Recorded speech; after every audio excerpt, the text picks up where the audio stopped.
Welcome to CraftLit, the podcast for crafters who love books. My name is Heather Ordover, and I'm podcasting from my corner of the Sonoran Desert, the Old Pueblo, Tucson, Arizona.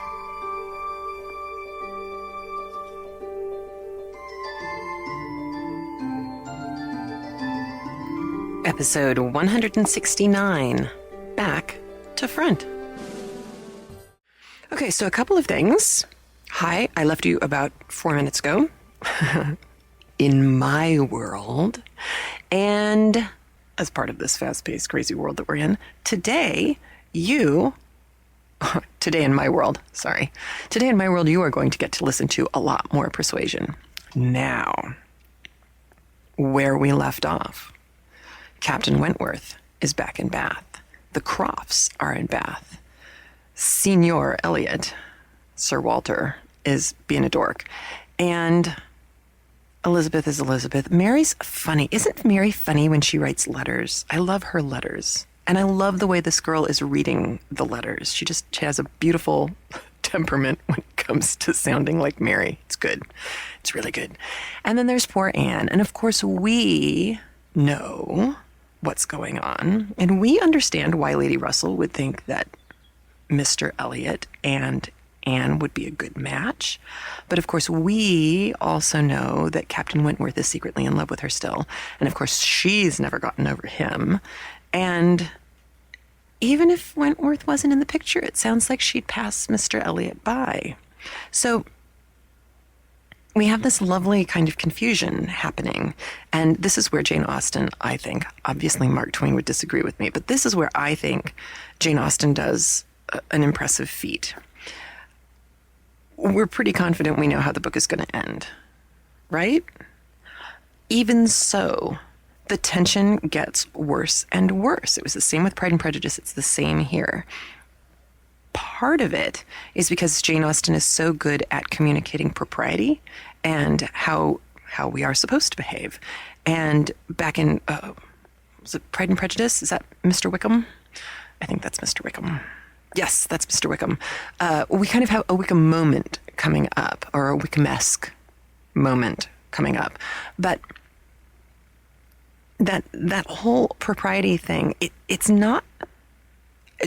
Jane Austen can be critical of the societal treatment of women, as well as like specific treatments of specific women. But even though she can be critical of it and point out how brutal, like in the case of Mrs. Smith, how brutal this situation can be, she is A, not angry at men, and B, not really blaming anyone, and C, on some level, she plays within the rules. You know, she's not standing up there burning her corset and saying, you know, women don't need, or a woman needs a man like a fish needs a bicycle. You know, she's not that person. In the same breath, good behavior, proper behavior is rewarded in Jane Austen's world. And I think that makes her a very unique writer. And I think perhaps it's the mannered nature, or the proper behavior, the respect of those things that perhaps is what Mark Twain was irked by. Because, you know, Mark Twain's most famous heroes are the ones who broke the rules, not because they were bad people, but because the rules were wrong. And we've talked about it before with Huck Finn, that Huck Finn broke the law and thought he was a bad person for doing it, when in fact he was saving Jim. And as we all know, doing the right thing. So it's interesting because Jane is absolutely product of her times. And that's kind of cool, to be that smart, to be that wise. And of course, at the time she wrote Persuasion, that mature and able to kind of see things for what they really are. And instead of fighting the system, accepting it and figuring out how to live happily within that system, which We were watching something not too long ago, and there was this wonderful moment where some woman who's probably my age looked at some girl and said, it's so nice to have the ability to be passionate about all the things that are wrong in the world. You young whippersnappers, because it's okay for you to fight the system and from within or without, but you grow up and you have kids, and it's not selling out, and it's not caving, and it's not becoming the people that they talk about in Phantom Tollbooth, who can only see the ground and are so adult that they never look up and see beauty around them. In fact, I think having children, at least these days, kind of does the opposite to you. I think you start to notice the world through their eyes a lot more if you're able to slow down a few times a week and notice. But it's interesting. Okay, I'm rambling. So I'm going to set you up for chapters 20 and 21. Well, I've already mentioned the Wickhamness that is on its way. There's also the Captain Wentworthness that is on its way. There's a scene that takes place in public, and if I am not wrong, there's a similar scene in Mansfield Park. I would have to go back and double check that. But this kind of Rubik's Cube of where to sit and who to sit next to and how to behave and how to speak and how not to cross a line in public, I think it's just such a marvelous thing to watch from a distance. I would be so bad at this myself. You can read me like cheap fiction. I mean, even on my face, it's wow. If I'm horrified by what you're saying, I just can't hide it. So I could never pull off what Anne pulls off in any of this book. But you're gonna see some really wonderful machinations going on there. And then in chapter 21, which actually the reader split into two parts because chapter 21 is quite long, all sorts of revelations come tumbling out, and it's a lot of fun. And I'm actually going to talk to you a little bit about that at the end of chapter 21. So, not to waste any more of your time, here we go with chapter 20 of Persuasion by Jane Austen. Chapter 20. Sir Walter, his two daughters, and Mrs. Clay were the earliest of all their party at the rooms in the evening, and as Lady Dalrymple must be waited for, they took their station by one of the fires in the octagon room. But hardly were they so settled when the door opened again, and Captain Wentworth walked in alone. Anne was the nearest to him, and making yet a little advance, she instantly spoke. He was preparing only to bow and pass on, but her gentle "How do you do?" brought him out of the straight line to stand near her, and make inquiries in return, in spite of the formidable father and sister in the background. Their being in the background was a support to Anne. She knew nothing of their looks, and felt equal to everything which she believed right to be done. While they were speaking, a whispering between her father and Elizabeth caught her ear. She could not distinguish, but she must guess the subject, and on Captain Wentworth's making a distant bow, she comprehended that her father had judged so well as to give him that simple acknowledgment of acquaintance, and she was just in time by a side-glance to see a slight curtsy from Elizabeth herself. This, though late and reluctant and ungracious, was yet better than nothing, and her spirits improved. After talking, however, of the weather, and Bath, and the concert, their conversation began to flag, and so little was said at last that she was expecting him to go every moment. But he did not. He seemed in no hurry to leave her, and presently, with renewed spirit, with a little smile, a little glow, he said, "I have hardly seen you since our day at Lyme. I am afraid you must have suffered from the shock, and the more from its not overpowering you at the time." She assured him that she had not.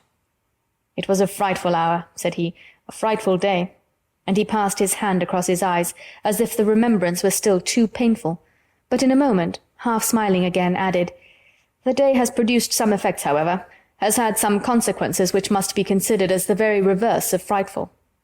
When you had the presence of mind to suggest that Benwick would be the properest person to fetch a surgeon, you could have little idea of his being eventually one of those most concerned in her recovery."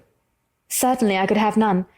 But it appears, I should hope, it would be a very happy match." There are on both sides good principles and good temper." "Yes," said he, looking not exactly forward, "but there, I think, ends the resemblance.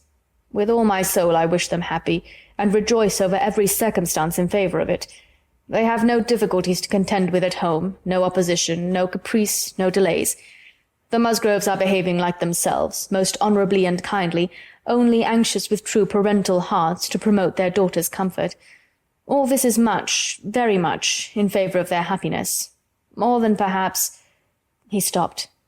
A sudden recollection seemed to occur, and to give him some taste of that emotion which was reddening Anne's cheeks and fixing her eyes on the ground. After clearing his throat, however, he proceeded thus. "I confess that I do think there is a disparity, too great a disparity, and in a point no less essential than mind. I regard Louisa Musgrove as a very amiable, sweet-tempered girl, and not deficient in understanding, but Benwick is something more. He is a clever man, a reading man, and I confess that I do consider his attaching himself to her with some surprise. Had it been the effect of gratitude, had he learnt to love her because he believed her to be preferring him, it would have been another thing. But I have no reason to suppose it so. It seems, on the contrary, to have been a perfectly spontaneous, untaught feeling on his side, and this surprises me.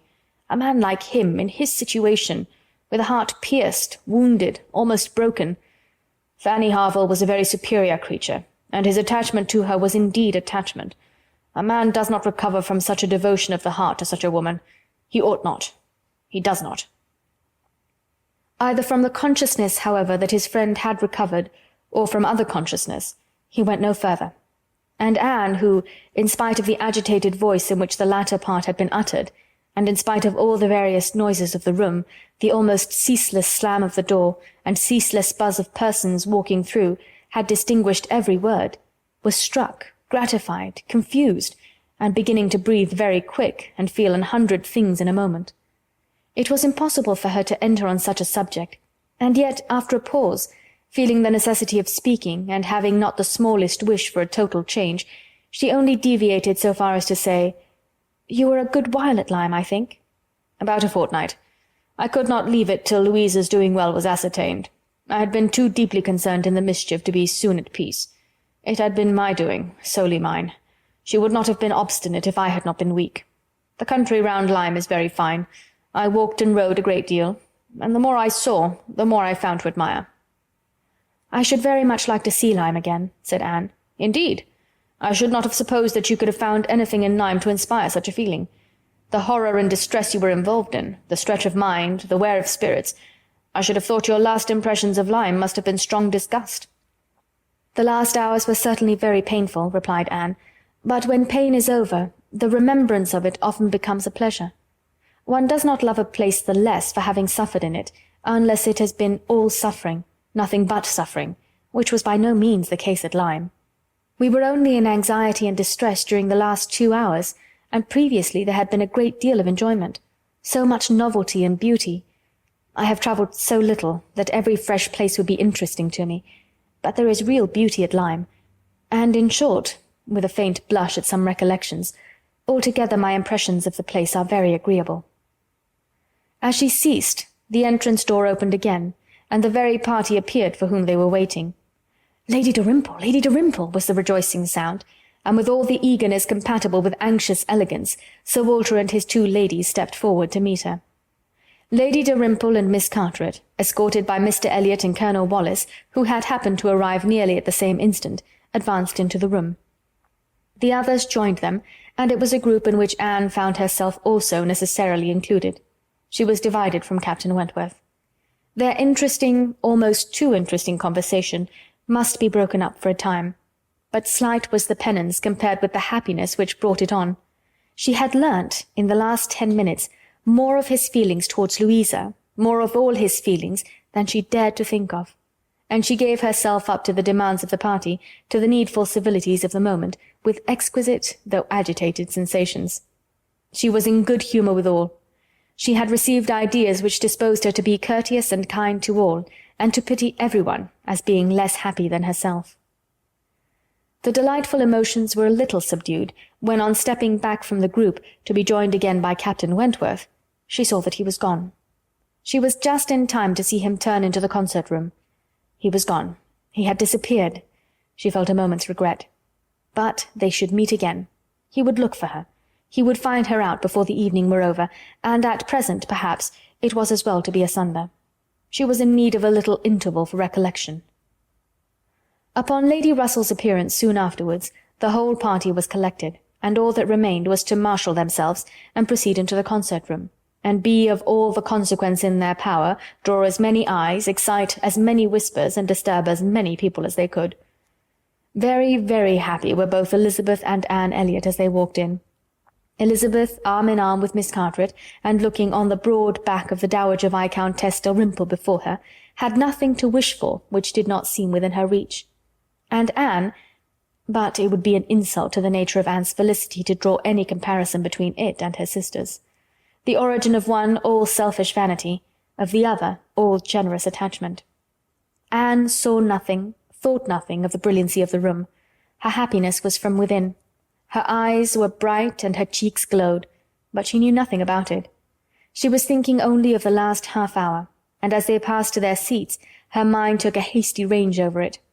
His choice of subjects, his expressions, and still more his manner and look, had been such as she could see in only one light. His opinion of Louisa Musgrove's inferiority, an opinion which he had seemed solicitous to give, his wonder at Captain Benwick, his feelings as to a first strong attachment, sentences begun which he could not finish, his half-averted eyes and more than half-expressive glance, all declared that he had a heart returning to her at least, that anger, resentment, avoidance were no more, and that they were succeeded not merely by friendship and regard, but by the tenderness of the past. Yes, some share of the tenderness of the past. She could not contemplate the change as implying less. He must love her.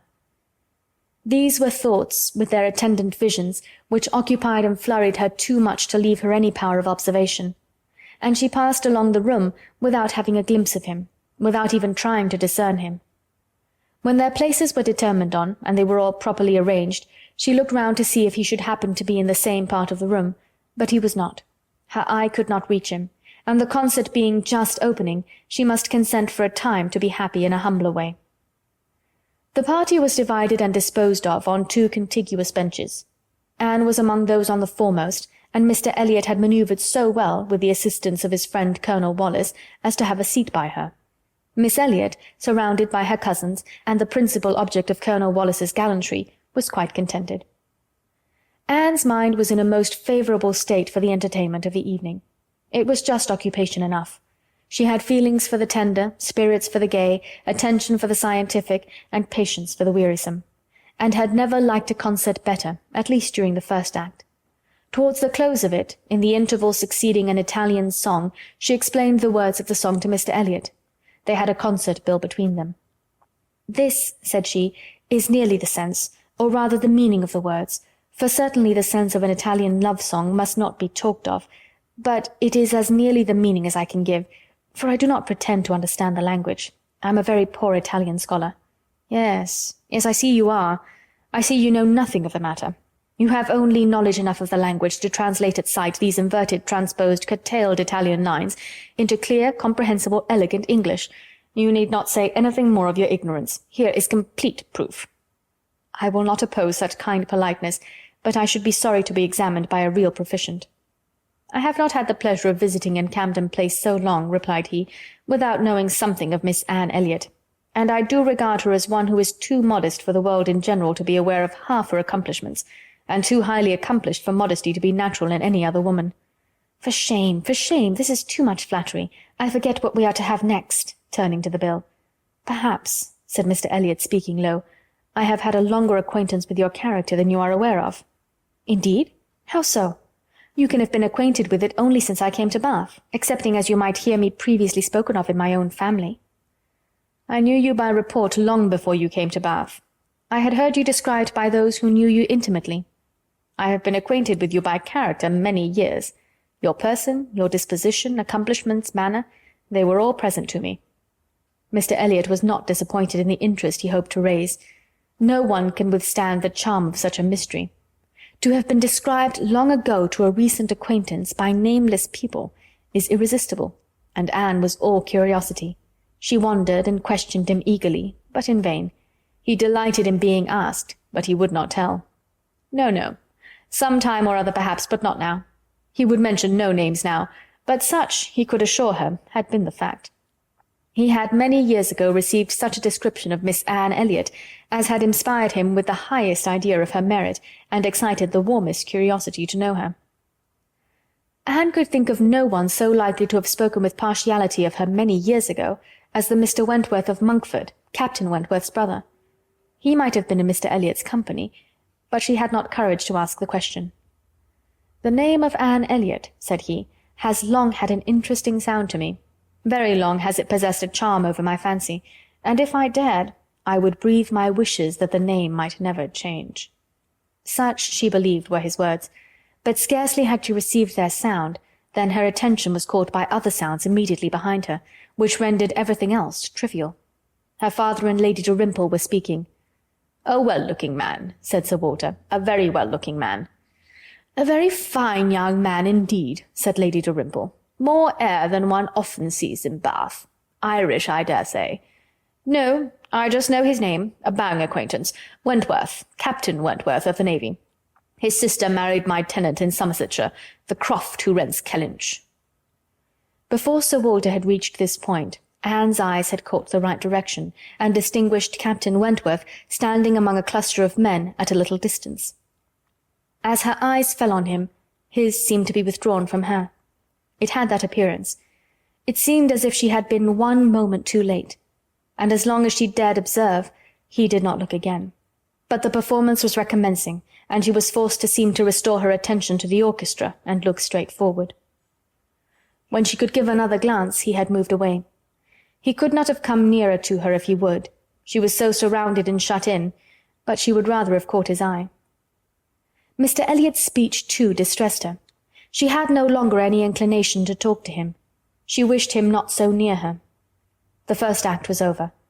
Now she hoped for some beneficial change, and after a period of nothing saying amongst the party, some of them did decide on going in quest of tea. Anne was one of the few who did not choose to move. She remained in her seat, and so did Lady Russell, but she had the pleasure of getting rid of Mr. Elliot, and she did not mean, whatever she might feel on Lady Russell's account, to shrink from conversation with Captain Wentworth if he gave her the opportunity. She was persuaded by Lady Russell's countenance that she had seen him. He did not come, however. Anne sometimes fancied she discerned him at a distance, but he never came. The anxious interval wore away unproductively.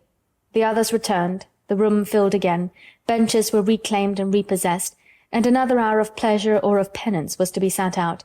Another hour of music was to give delight or the gapes, as real or affected taste for it prevailed.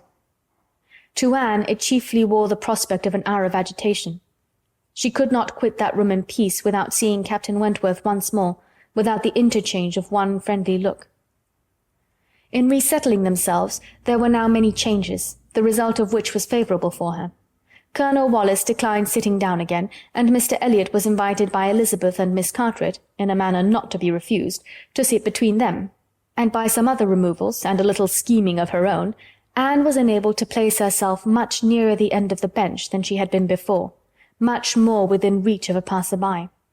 She could not do so without comparing herself with Miss Larolles, the inimitable Miss Larolles, but still she did it, and not with much happier effect, though by what seemed prosperity in the shape of an early abdication in her next neighbours, she found herself at the very end of the bench before the concert closed. Such was her situation, with a vacant space at hand, when Captain Wentworth was again in sight. She saw him not far off. He saw her too, yet he looked grave, and seemed irresolute, and only by very slow degrees came at last near enough to speak to her. She felt that something must be the matter. The change was indubitable. The difference between his present air and what it had been in the octagon room was strikingly clear. Why was it? She thought of her father, of Lady Russell. Could there have been any unpleasant glances? He began by speaking of the concert gravely, more like the Captain Wentworth of Uppercross, owned himself disappointed, had expected singing, and in short must confess that he should not be sorry when it was over. Anne replied and spoke in defence of the performance so well, and yet in allowance for his feelings so pleasantly, that his countenance improved, and he replied again with almost a smile. They talked for a few minutes more, The improvement held. He even looked down towards the bench as if he saw a place on it well worth occupying, when at that moment a touch on her shoulder obliged Anne to turn around. It came from Mr. Elliot. He begged her pardon, but she must be applied to explain Italian again. Miss Carteret was very anxious to have a general idea of what was next to be sung. Anne could not refuse, but never had she sacrificed her politeness with a more suffering spirit. A few minutes, though as few as possible, were inevitably consumed, and when her own mistress again, when able to turn and look as she had done before, she found herself accosted by Captain Wentworth in a reserved yet hurried sort of farewell. He must wish her good night. He was going. He should get home as fast as he could. "Is not this song worth staying for?" said Anne, suddenly struck by an idea which made her yet more anxious to be encouraging. "No," he replied impressively. "There is nothing worth my staying for." And he was gone directly. Jealousy of Mr. Elliot. It was the only intelligible motive. Captain Wentworth jealous of her affection. Could she have believed it a week ago, 3 hours ago? For a moment the gratification was exquisite.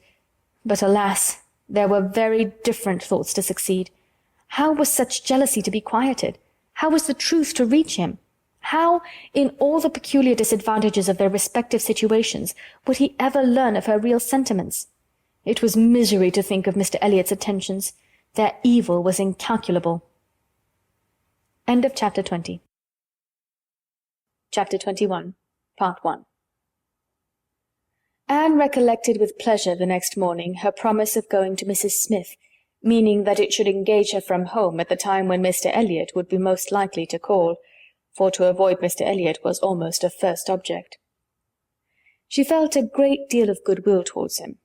In spite of the mischief of his attentions, she owed him gratitude and regard, perhaps compassion. She could not help thinking much of the extraordinary circumstances attending their acquaintance, of the right which he seemed to have to interest her by everything in situation, by his own sentiments, by his early prepossession. It was altogether very extraordinary, flattering but painful. There was much to regret.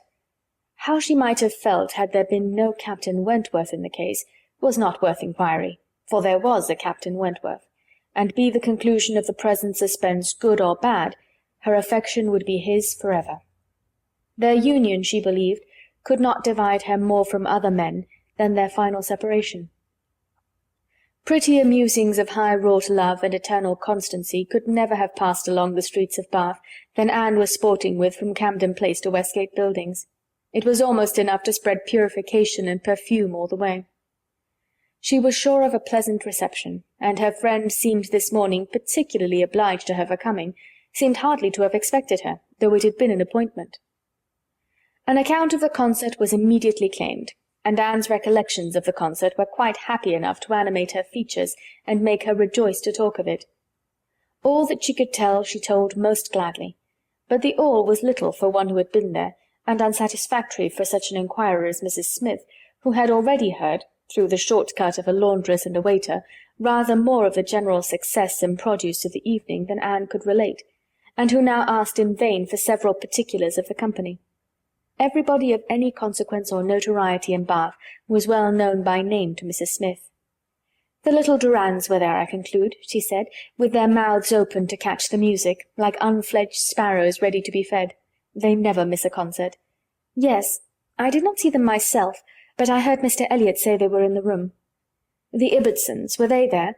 And the two new beauties, with the tall Irish officer who is talked of for one of them?" "I do not know. I do not think they were." "Old Lady Mary Maclean? I need not ask after her. She never misses, I know, and you must have seen her. She must have been in your own circle, for as you went with Lady Dalrymple you were in the seats of grandeur, round the orchestra, of course." "No, that was what I dreaded. It would have been very unpleasant to me in every respect, but happily Lady Dalrymple always chooses to be farther off, and we were exceedingly well placed, that is, for hearing. I must not say for seeing, because I appear to have seen very little." "Oh, you saw enough for your own amusement, I can understand. There is a sort of domestic enjoyment to be known even in a crowd, and this you had. You were a large party in yourselves, and you wanted nothing beyond." "But I ought to have looked about me more," said Anne, conscious while she spoke that there had in fact been no want of looking about, that the object only had been deficient. "No, no, you were better employed. You need not tell me that you had a pleasant evening. I see it in your eye. I perfectly see how the hours passed, that you always had something agreeable to listen to. In the intervals of the concert it was conversation." Anne half smiled and said, "Do you see that in my eye?" "Yes, I do. Your countenance perfectly informs me that you were in company last night with the person whom you think the most agreeable in the world, the person who interests you at this present time more than all the rest of the world put together." A blush overspread Anne's cheeks. She could say nothing. "And such being the case," continued Mrs. Smith after a short pause, "I hope you believe that I do know how to value your kindness in coming to me this morning. It is really very good of you to come and sit with me, when you must have so many pleasanter demands upon your time." Anne heard nothing of this. She was still in astonishment and confusion, excited by her friend's penetration, unable to imagine how any report of Captain Wentworth could have reached her. After another short silence, "Pray," said Mrs. Smith, "is Mr. Elliot aware of your acquaintance with me? Does he know that I am in Bath?" "Mr. Elliot?" replied Anne, looking up surprised.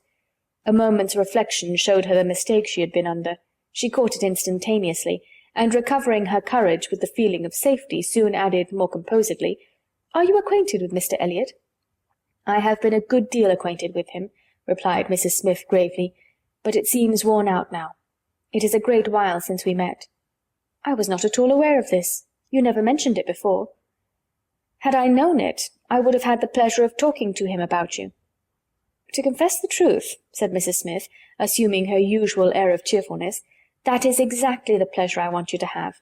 I want you to talk about me to Mr. Elliot. I want your interest with him. He can be of essential service to me, and if you would have the goodness, my dear Miss Elliot, to make it an object to yourself, of course it is done." "I should be extremely happy." "I hope you cannot doubt my willingness to be of even the slightest use to you," replied Anne. "But I suspect that you are considering me as having a higher claim on Mr. Elliot, a greater right to influence him, than is really the case. I am sure you have, somehow or other, imbibed such a notion. You must consider me only as Mr. Elliot's relation. If, in that light, there is anything which you suppose his cousin might fairly ask of him, I beg you would not hesitate to employ me." Mrs. Smith gave her a penetrating glance, and then smiling, said, "I have been a little premature, I perceive. I beg your pardon. I ought to have waited for official information. But now, my dear Miss Elliot, as an old friend, do give me a hint as to when I may speak. Next week? To be sure, by next week I may be allowed to think it all settled, and build my own selfish schemes on Mr. Elliot's good fortune." "No," replied Anne, "nor next week, nor next, nor next. I assure you that nothing of the sort you are thinking of will be settled any week. I am not going to marry Mr. Elliot. I should like to know why you imagine I am." Mrs. Smith looked at her again, looked earnestly, smiled, shook her head, and exclaimed, "Now how I do wish I understood you! How I do wish I knew what you were at! I have a great idea that you do not design to be cruel when the right moment occurs. Till it does come, you know, we women never mean to have anybody. It is a thing of course among us, that every man is refused till he offers. But why should you be cruel? Let me plead for my present friend, I cannot call him, but for my former friend. Where can you look for a more suitable match? Where could you expect a more gentlemanlike, agreeable man? Let me recommend Mr. Elliot. I am sure you hear nothing but good of him from Colonel Wallis, and who can know him better than Colonel Wallis? My dear Mrs. Smith, Mr. Elliot's wife has not been dead much above half a year. He ought not to be supposed to be paying his addresses to anyone." "Oh, if these are your only objections," cried Mrs. Smith archly, "Mr. Elliot is safe, and I shall give myself no more trouble about him. Do not forget me when you are married, that's all. Let him know me to be a friend of yours, and then he will think little of the trouble required, which it is very natural for him now, with so many affairs and engagements of his own, to avoid and get rid of as he can. Very natural, perhaps. 99 out of 100 would do the same. Of course, he cannot be aware of the importance to me. Well, my dear Miss Elliot, I hope and trust you will be very happy. Mr. Elliot has sense to understand the value of such a woman. Your peace will not be shipwrecked as mine has been. You are safe in all worldly matters, and safe in his character. He will not be led astray. He will not be misled by others to his ruin." "No," said Anne, "I can readily believe all that of my cousin. He seems to have a calm, decided temper, not at all open to dangerous impressions. I consider him with great respect. I have no reason, from anything that has fallen within my observation, to do otherwise. But I have not known him long, and he is not a man, I think, to be known intimately soon. Will not this manner of speaking of him, Mrs. Smith, convince you that he is nothing to me? Surely this must be calm enough, and upon my word he is nothing to me. Should he ever propose to me, which I have very little reason to imagine he has any thought of doing, I shall not accept him. I assure you I shall not. I assure you Mr. Elliot had not the share which you have been supposing in whatever pleasure the concert of last night might afford. Not Mr. Elliot. It is not Mr. Elliot that—" She stopped, regretting with a deep blush that she had implied so much, but less would hardly have been sufficient. Mrs. Smith would hardly have believed so soon in Mr. Elliot's failure, but from the perception of there being a somebody else. As it was, she instantly submitted, and with all the semblance of seeing nothing beyond, and Anne, eager to escape farther notice, was impatient to know why Mrs. Smith should have fancied she was to marry Mr. Elliot, where she could have received the idea, or from whom she could have heard it. "Do tell me how it first came into your head." "It first came into my head," replied Mrs. Smith, "upon finding how much you were together, and feeling it to be the most probable thing in the world to be wished for by everybody belonging to either of you. And you may depend upon it that all your acquaintance have disposed of you in the same way. But I never heard it spoken of till 2 days ago." "And has it indeed been spoken of? Did you observe the woman who opened the door to you when you called yesterday?" "No. Was it not Mrs. Speed as usual, or the maid? I observed no one in particular." "It was my friend Mrs. Rooke, Nurse Rooke, who, by the by, had a great curiosity to see you, and was delighted to be in the way to let you in. She came away from Marlborough Buildings only on Sunday, and she it was who told me you were to marry Mr. Elliot. She had it from Mrs. Wallis herself, which did not seem bad authority. She sat an hour with me on Monday evening, and gave me the whole history." "The whole history?" repeated Anne, laughing. "She could not make a very long history, I think, of one such little article of unfounded news." Mrs. Smith said nothing. "But," continued Anne presently, "though there is no truth in my having this claim on Mr. Elliot, I should be extremely happy to be of use to you in any way that I could. Shall I mention to him your being in Bath? Shall I take any message?" "No, I thank you. No, certainly not. In the warmth of the moment, and under a mistaken impression, I might, perhaps, have endeavoured to interest you in some circumstances, but not now. No, I thank you. I have nothing to trouble you with." "I think you spoke of having known Mr. Elliot many years." "I did." "Not before he was married, I suppose?" "Yes, he was not married when I knew him first." "And you were much acquainted?" "Intimately." "Indeed? Then do tell me what he was at that time of life. I have a great curiosity to know what Mr. Elliot was as a very young man. Was he at all such as he appears now?" "I have not seen Mr. Elliot these 3 years," was Mrs. Smith's answer, given so gravely that it was impossible to pursue the subject farther, and Anne felt that she had gained nothing but an increase of curiosity. They were both silent. Mrs. Smith very thoughtful. At last, "I beg your pardon, my dear Miss Elliot," she cried in her natural tone of cordiality. "I beg your pardon for the short answers I have been giving you, but I have been uncertain what I ought to do. I have been doubting and considering as to what I ought to tell you. There were many things to be taken into the account. One hates to be officious, to be giving bad impressions, making mischief. Even the smooth surface of family union seems worth preserving, though there may be nothing durable beneath. However, I have determined. I think I am right. I think you ought to be made acquainted with Mr. Elliot's real character. Though I fully believe that, at present, you have not the smallest intention of accepting him, there is no saying what may happen. You might some time or other be differently affected towards him. Hear the truth, therefore, now, while you are unprejudiced. Mr. Elliot is a man without heart or conscience, a designing, wary, cold-blooded being who thinks only of himself, whom, for his own interest or ease, would be guilty of any cruelty or any treachery that could be perpetrated without risk of his general character. He has no feeling for others. Those whom he has been the chief cause of leading into ruin, he can neglect and desert without the smallest compunction. He is totally beyond the reach of any sentiment of justice or compassion. Oh, he is black at heart, hollow and black." Anne's astonished air and exclamation of wonder made her pause, and in a calmer manner she added, "My expression startled you. You must allow for an injured, angry woman. But I will try to command myself. I will not abuse him. I will only tell you what I have found him. Fact shall speak. He was the intimate friend of my dear husband, who trusted and loved him, and thought him as good as himself.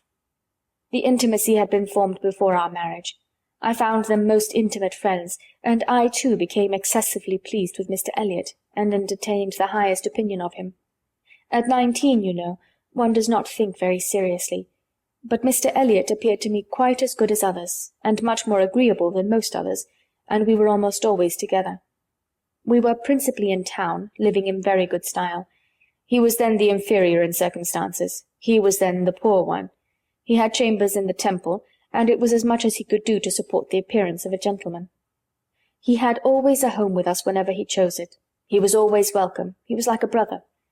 My poor Charles, who had the finest, most generous spirit in the world, would have divided his last farthing with him, and I know that his purse was open to him.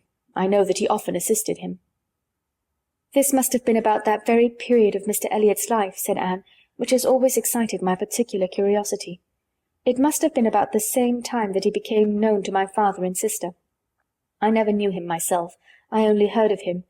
But there was a something in his conduct then with regard to my father and sister, and afterwards in the circumstances of his marriage, which I never could quite reconcile with present times. It seemed to announce a different sort of man." "I know it all. I know it all," cried Mrs. Smith. "He had been introduced to Sir Walter and your sister before I was acquainted with him, but I heard him speak of them forever. I know he was invited and encouraged, and I know he did not choose to go. I can satisfy you, perhaps, on points which you would little expect, and as to his marriage, I knew all about it at the time. I was privy to all the fors and againsts. I was the friend to whom he confided his hopes and plans, and though I did not know his wife previously, her inferior situation in society indeed rendered that impossible, yet I knew her all her life afterwards, or at least till within the last 2 years of her life, and can answer any question you may wish to put." "Nay," said Anne, "I have no particular inquiry to make about her. I have always understood they were not a happy couple. But I should like to know why, at that time of his life, he should slight my father's acquaintance as he did. My father was certainly disposed to take very kind and proper notice of him. Why did Mr. Elliot draw back?" "Mr. Elliot," replied Mrs. Smith, "at that period of his life, had one object in view, to make his fortune, and by a rather quicker process than the law. He was determined to make it by marriage.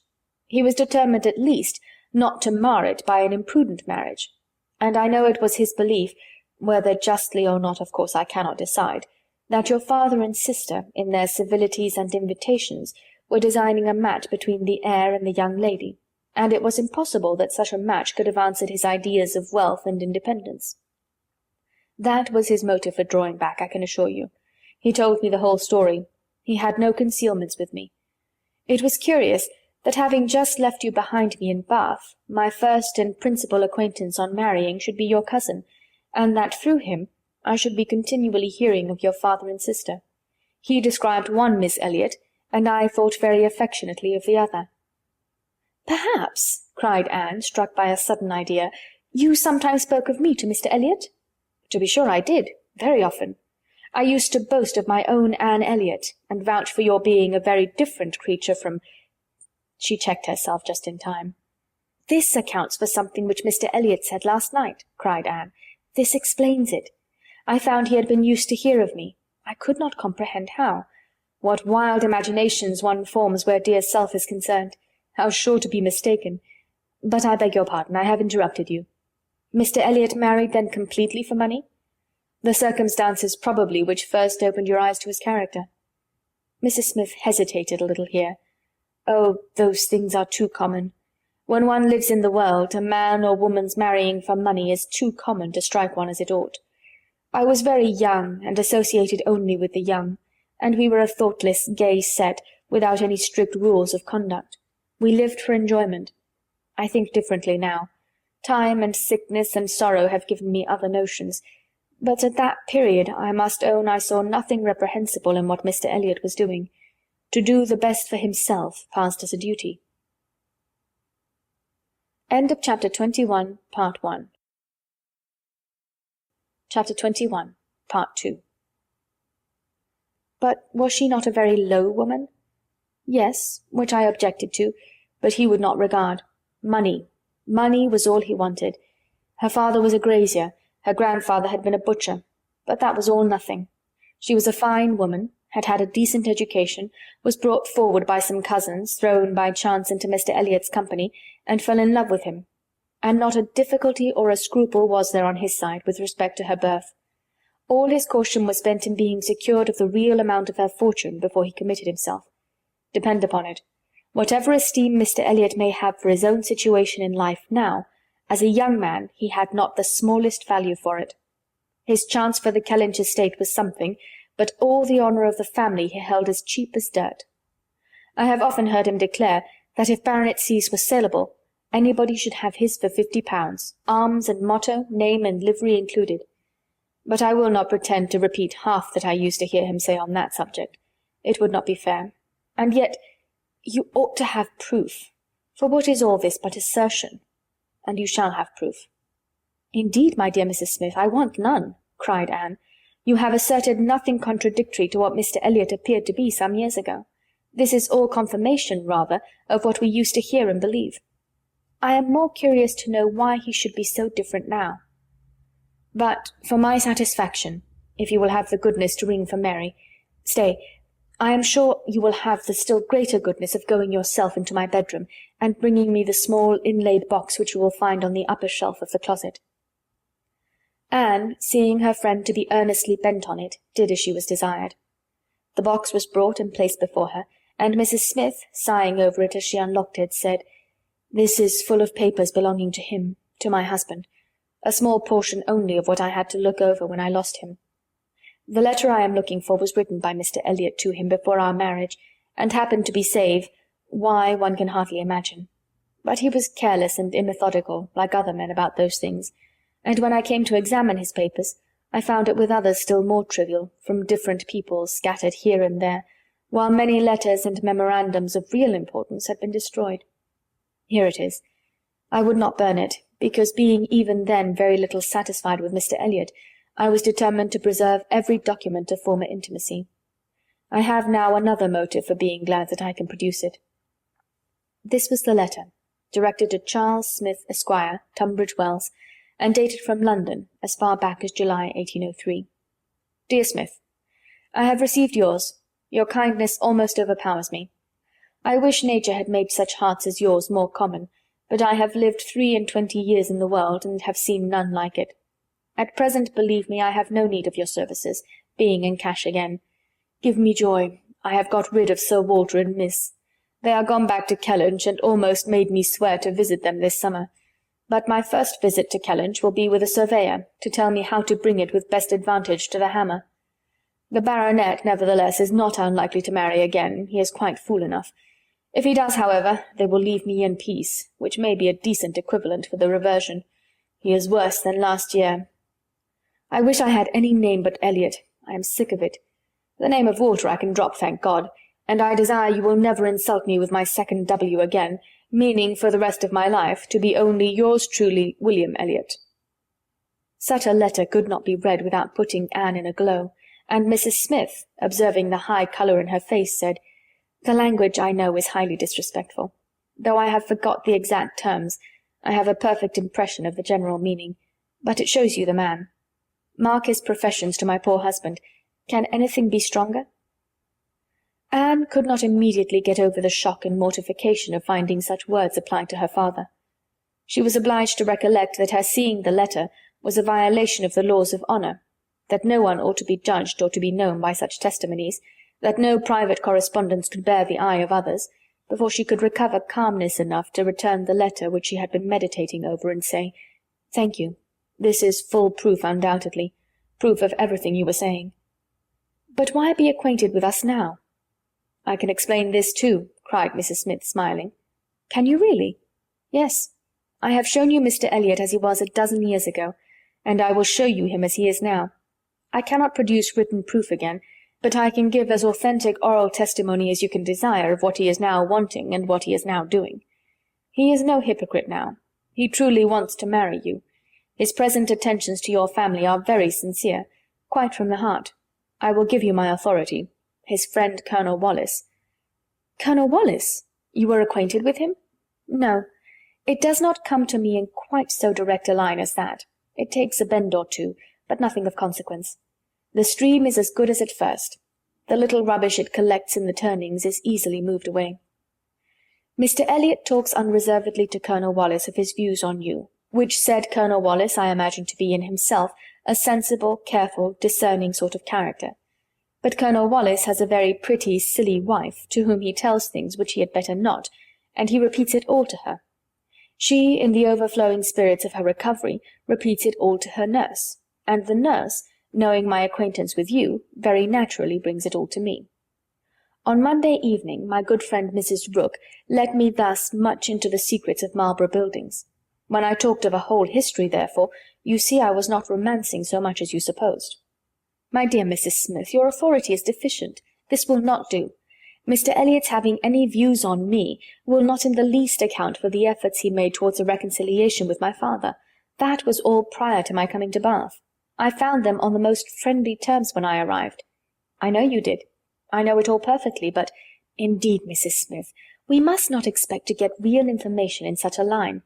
Facts or opinions which are to pass through the hands of so many, to be misconceived by folly in one and ignorance in another, can hardly have much truth left.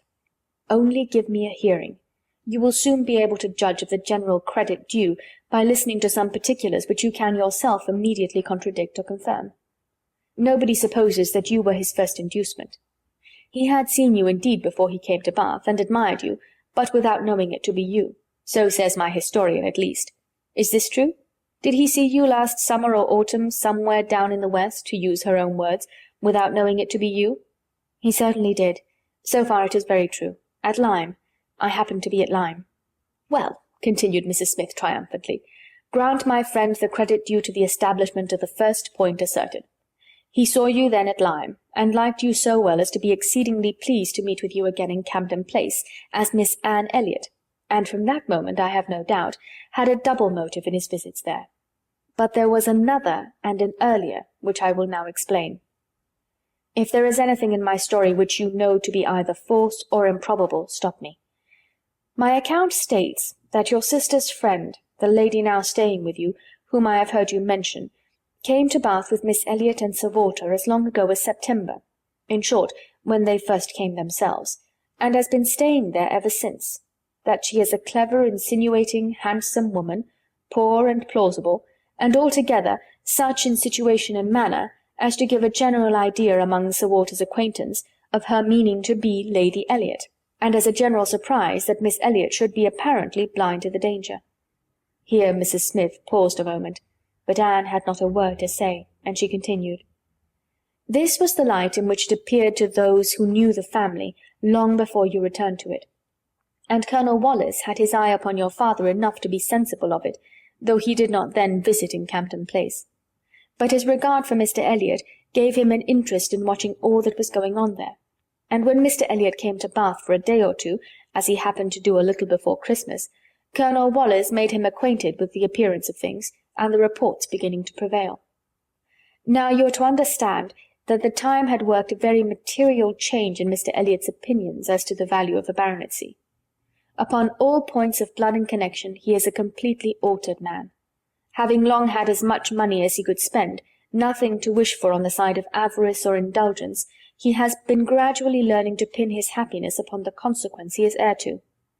I thought it coming on before our acquaintance ceased, but it is now a confirmed feeling. He cannot bear the idea of not being Sir William. You may guess, therefore, that the news he heard from his friend could not be very agreeable, and you may guess what it produced, the resolution of coming back to Bath as soon as possible, and of fixing himself here for a time, with the view of renewing his former acquaintance, and recovering such a footing in the family as might give him the means of ascertaining the degree of his danger, and of circumventing the lady, if he found it material.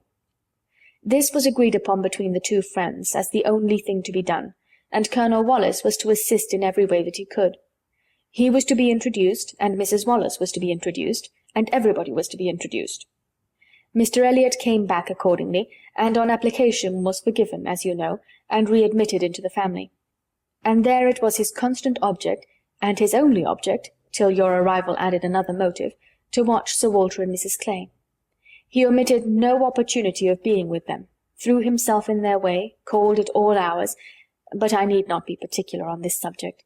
You can imagine what an artful man would do, and with this guide, perhaps, may recollect what you have seen him do. Yes, said Anne, you tell me nothing which does not accord with what I have known, or could imagine. There is always something offensive in the details of cunning. The manoeuvres of selfishness and duplicity must ever be revolting, but I have heard nothing which really surprises me. I know those who would be shocked by such a representation of Mr. Elliot, who would have difficulty in believing it, but I have never been satisfied. I have always wanted some other motive for his conduct than appeared. I should like to know his present opinion as to the probability of the event he has been in dread of, whether he considers the danger to be lessening or not. Lessening, I understand, replied Mrs. Smith. He thinks Mrs. Clay afraid of him, aware that he sees through her, and not daring to proceed as she might do in his absence. But since he must be absent some time or other, I do not perceive how he can ever be secure while she holds her present influence. Mrs. Wallis has an amusing idea, as nurse tells me, that it is to be put into the marriage articles when you and Mr. Elliot marry, that your father is not to marry Mrs. Clay. A scheme worthy of Mrs. Wallis's understanding, by all accounts. But my sensible nurse Rooke sees the absurdity of it. Why, to be sure, ma'am, she said, it would not prevent his marrying anybody else. And indeed, to own the truth, I do not think nurse in her heart is a very strenuous opposer of Sir Walter's making a second match. She must be allowed to be a favour of matrimony, you know. And, since self will intrude, who can say that she may not have some flying visions of attending the next Lady Elliot through Mrs. Wallis's recommendation?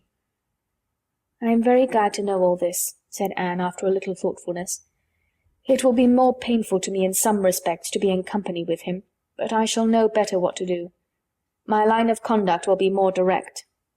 Mr. Elliot is evidently a disingenuous, artificial, worldly man, who has never had any better principle to guide him than selfishness.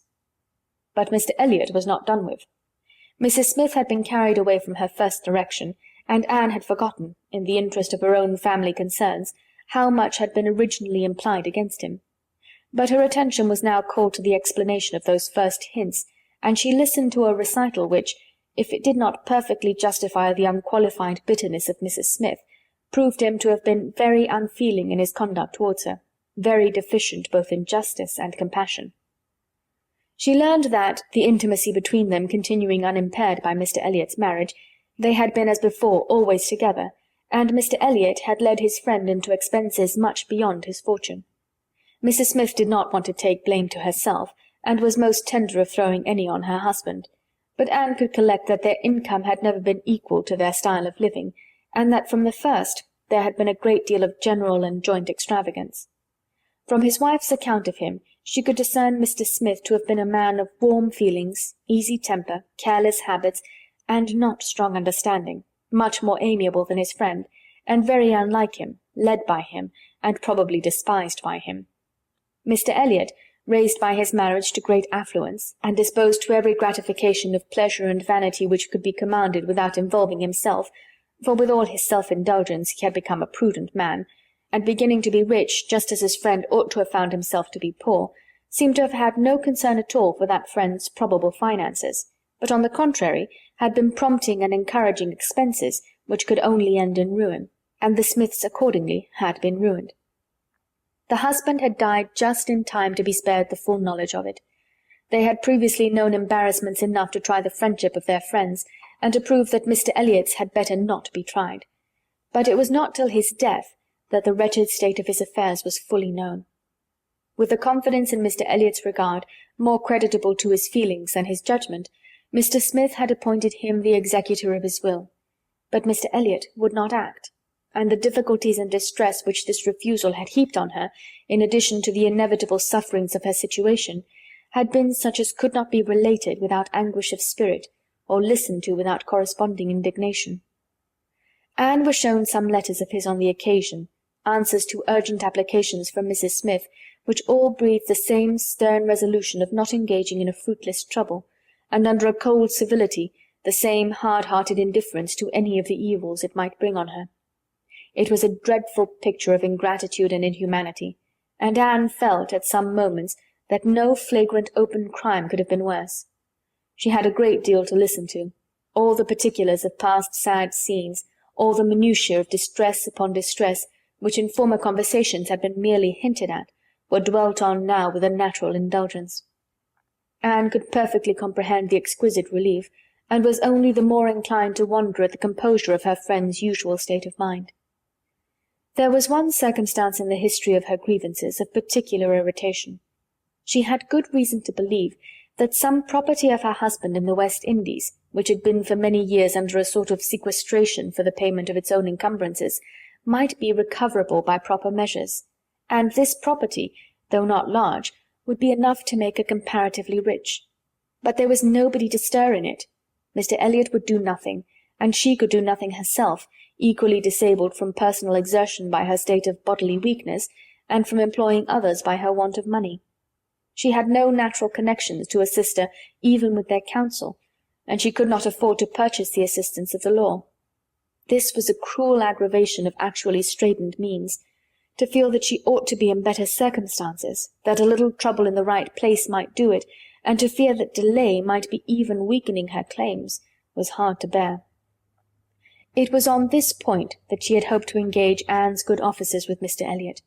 She had previously, in the anticipation of their marriage, been very apprehensive of losing her friend by it, but on being assured that he could have made no attempt of that nature, since he did not even know her to be in Bath, it immediately occurred that something might be done in her favour by the influence of the woman he loved, and she had been hastily preparing to interest Anne's feelings, as far as the observances due to Mr. Elliot's character would allow, when Anne's refutation of the supposed engagement changed the face of everything, and while it took from her the new-formed hope of succeeding in the object of her first anxiety, left her at least the comfort of telling the whole story her own way. After listening to this full description of Mr. Elliot, Anne could not but express some surprise at Mrs. Smith's having spoken of him so favourably in the beginning of their conversation. She had seemed to recommend and praise him. "My dear," was Mrs. Smith's reply, "there was nothing else to be done. I considered your marrying him as certain, though he might not yet have made the offer, and I could no more speak the truth of him than if he had been your husband.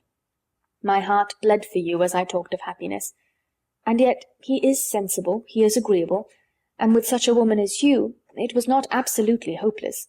He was very unkind to his first wife. They were wretched together, but she was too ignorant and giddy for respect, and he had never loved her. I was willing to hope that you must fare better." Anne could just acknowledge within herself such a possibility of having been induced to marry him as made her shudder at the idea of the misery which must have followed. It was just possible that she might have been persuaded by Lady Russell, and under such a supposition, which would have been most miserable when time had disclosed all too late?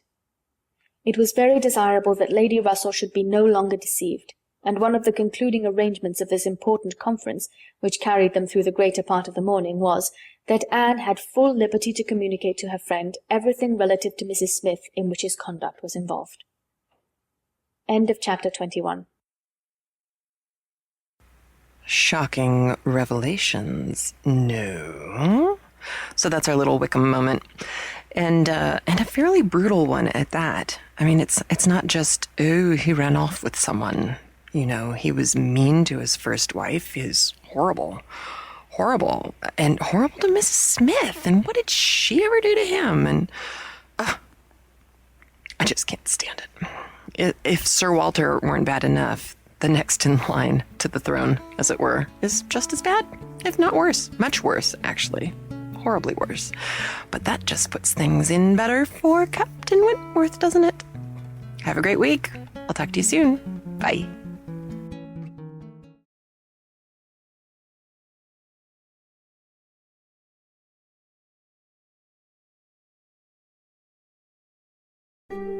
Welcome to CraftLit, the podcast for crafters who love books. My name is Heather Ordover, and I'm podcasting from my corner of the Sonoran Desert, the Old Pueblo, Tucson, Arizona.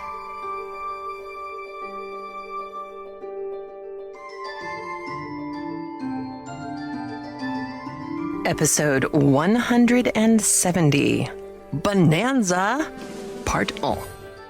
Today, which is Wednesday afternoon, I am recording 2 more back-to-back podcasts, 170 and 171.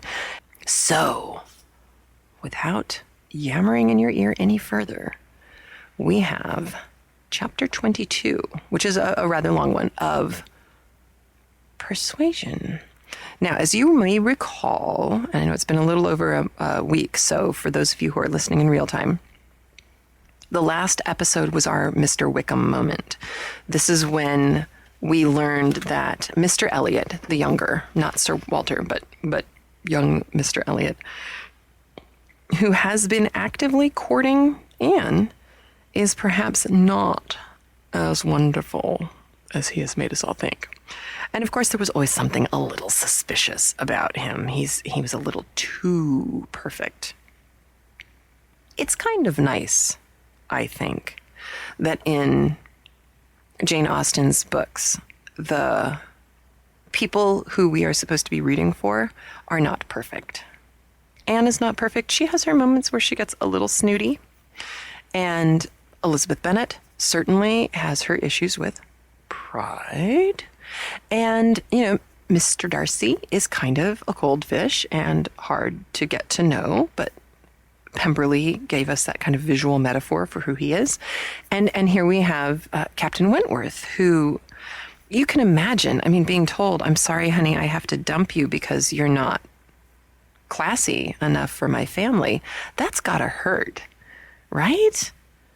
He's obviously, he has his pride. If he didn't, he would have come falling back at Anne's feet, begging her to take him back. And of course he didn't do that. So he's a good stand-up fellow, but of course he has his pride too. And I guess where I'm going with this is I like Jane Austen because her people are complicated. They're not easy. And of course, people in real life are like that too. So it's it's one of the things I am attracted to. However, I did find the quote that I promised you I would find.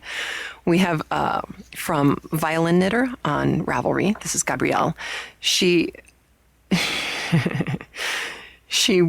picked out of an article by Michelle Kearns. She's a blogger, and she listed 50 of the best author versus author put downs. And the one that came from 1898 from Mark Twain goes like this. I haven't any right to criticize books, and I don't do it except when I hate them. I often want to criticize Jane Austen, but her books madden me so that I can't conceal my frenzy from the reader, and therefore I have to stop every time I begin. Every time I read Pride and Prejudice, I want to dig her up and hit her over the skull with her own shin bone. I so disagree with him, but it's just, the man has a way with words. He can craft a picturesque insult. No? Poor Jane. Anyway, so we had our Wickham moment last week, and it was Mrs. Smith to the rescue, the widow Mrs. Smith. And of course, one of the great ironic moments here is that Austen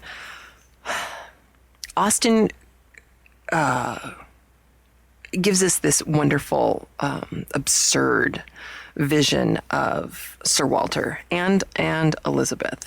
And so, on the one hand, she's kind of pointing the finger at that level of society, that aristocratic, the aristocracy in general, and that aristocratic echelon in specific, because it's not like he's the king, but Sir Walter kind of acts like it. And so she's definitely poking fun at people like that.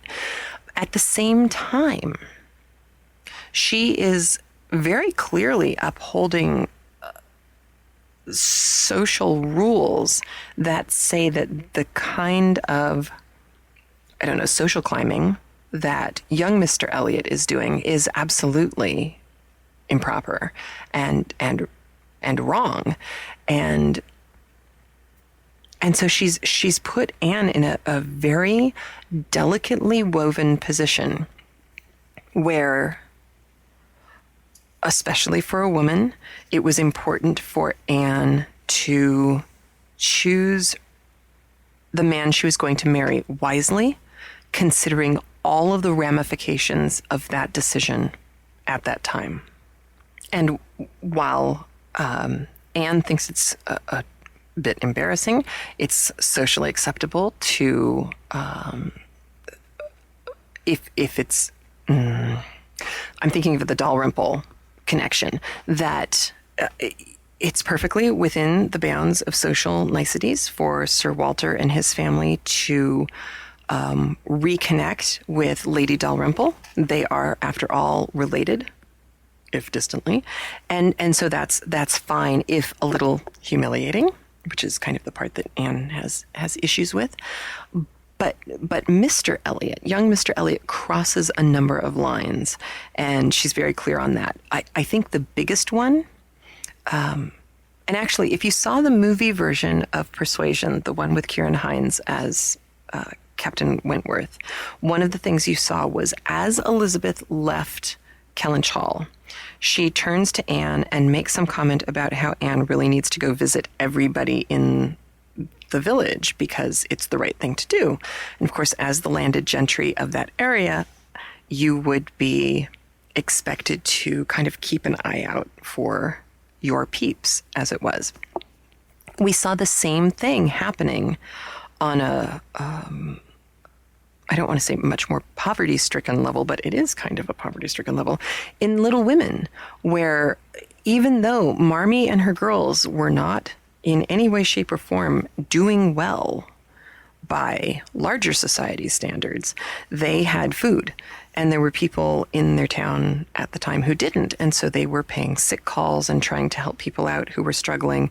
And of course, that's how we lost poor Beth. And so that kind of, it's almost the noblesse oblige. If you have it, you are obligated to help others who don't, kind of thing, which we, by all living in cars and spread out and far away from each other, it's very easy to forget that we're all a tapestry of people, and that we need to care for other people, not just our nuclear family or our extended family, but we rise and fall with each other, and when we fall, we can fall pretty hard. And Anne seems to have a very clear picture of this. And one of the things that truly condemns young Mr. Elliot is his treatment of Mrs. Smith. She is a widow. Her husband didn't leave her as executor. I suppose he couldn't. And Mr. Elliot should have been thinking only of her at that point, and wasn't, and didn't, and never did. And poor Mrs. Smith is still, reeling from the damage that he did.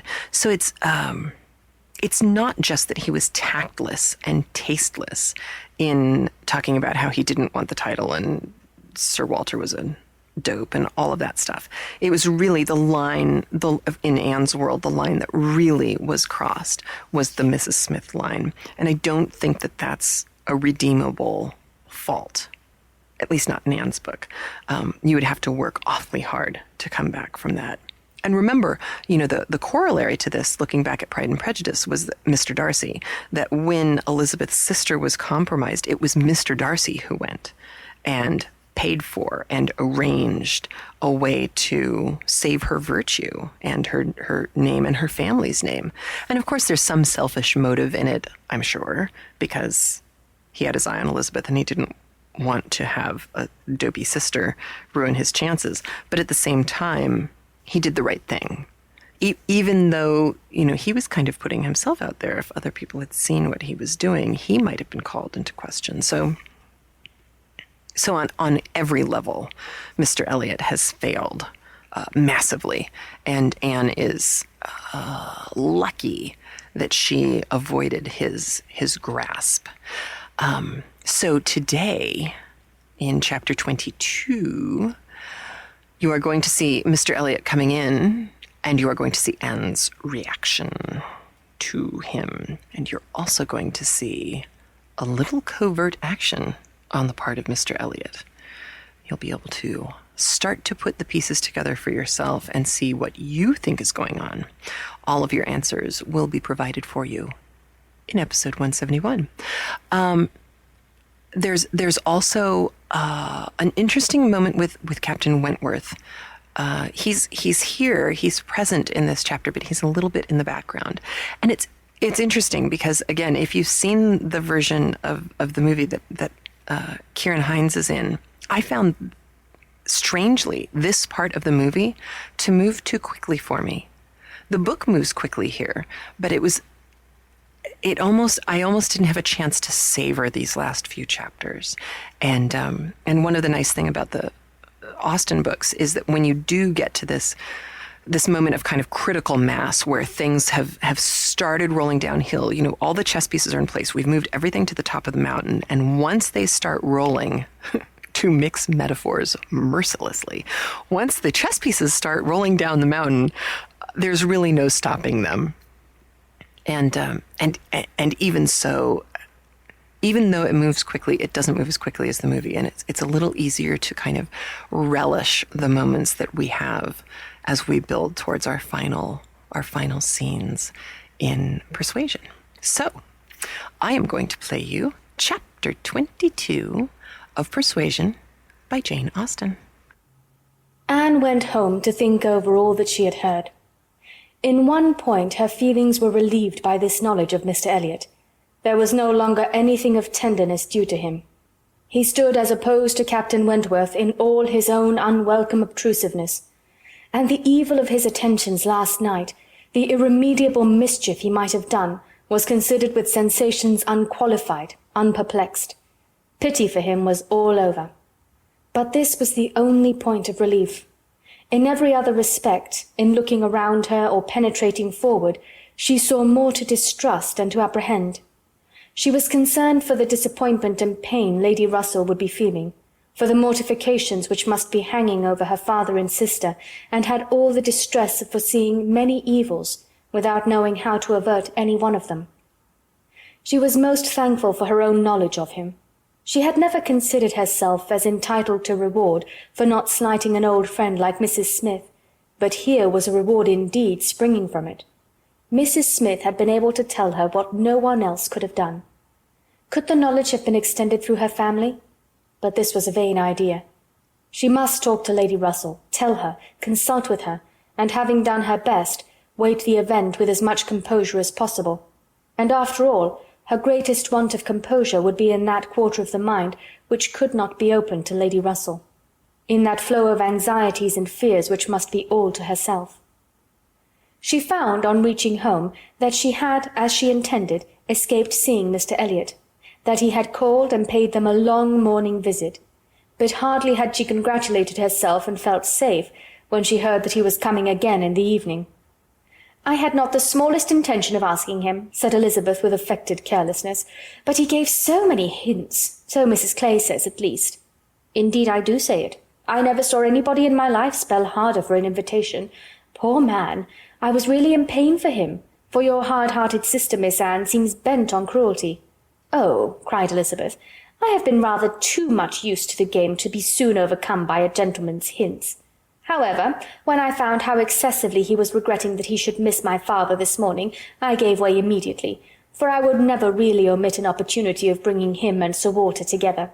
They appear to so much advantage in company with each other, each behaving so pleasantly, Mr. Elliot looking up with so much respect."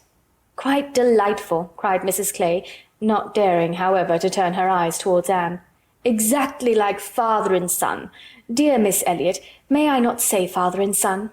"Oh, I lay no embargo on anybody's words, if you will have such ideas, but upon my word I am scarcely sensible of his attentions being beyond those of other men." "My dear Miss Elliot," exclaimed Mrs. Clay, lifting her hands and eyes, and sinking all the rest of her astonishment in a convenient silence. "Well, my dear Penelope, you need not be so alarmed about him. I did invite him, you know. I sent him away with smiles. When I found he was really going to his friends at Thornbury Park for the whole day tomorrow, I had compassion on him." Anne admired the good acting of the friend in being able to show such pleasure as she did, in the expectation and in the actual arrival of the very person whose presence must really be interfering with her prime object. It was impossible but that Mrs. Clay must hate the sight of Mr. Elliot, and yet she could assume a most obliging, placid look, and appear quite satisfied with the curtailed license of devoting herself only half as much to Sir Walter as she would have done otherwise. To Anne herself, it was most distressing to see Mr. Elliot enter the room, and quite painful to have him approach and speak to her. She had been used before to feel that he could not be always quite sincere, but now she saw insincerity in everything. His attentive deference to her father, contrasted with his former language, was odious, and when she thought of his cruel conduct towards Mrs. Smith, she could hardly bear the sight of his present smiles and mildness, or the sound of his artificial good sentiments. She meant to avoid any such alteration of manners as might provoke a remonstrance on his side. It was a great object to her to escape all inquiry or eclat, but it was her intention to be as decidedly cool to him as might be compatible with their relationship, and to retrace, as quietly as she could, the few steps of unnecessary intimacy she had been gradually led along. She was accordingly more guarded and more cool than she had been the night before. He wanted to animate her curiosity again as to how and where he could have heard her formerly praised, wanted very much to be gratified by more solicitation, but the charm was broken. He found that the heat and animation of a public room was necessary to kindle his modest cousin's vanity. He found, at least, that it was not to be done now by any of those attempts which he could hazard among the too commanding claims of the others. He little surmised that it was a subject acting now exactly against his interest, bringing immediately to her thoughts all those parts of his conduct which were least excusable. She had some satisfaction in finding that he was really going out of Bath the next morning, going early, and that he would be gone the greater part of 2 days. He was invited again to Camden Place the very evening of his return, but from Thursday to Saturday evening his absence was certain. It was bad enough that a Mrs. Clay should be always before her, but that a deeper hypocrite should be added to their party seemed the destruction of everything like peace and comfort. It was so humiliating to reflect on the constant deception practised on her father and Elizabeth, to consider the various sources of mortification preparing for them. Mrs. Clay's selfishness was not so complicate nor so revolting as his, and Anne would have compounded for the marriage at once with all its evils, to be clear of Mr. Elliot's subtleties in endeavouring to prevent it. On Friday morning she meant to go very early to Lady Russell and accomplish the necessary communication, and she would have gone directly after breakfast, but that Mrs. Clay was also going out on some obliging purpose of saving her sister trouble, which determined her to wait till she might be safe from such a companion.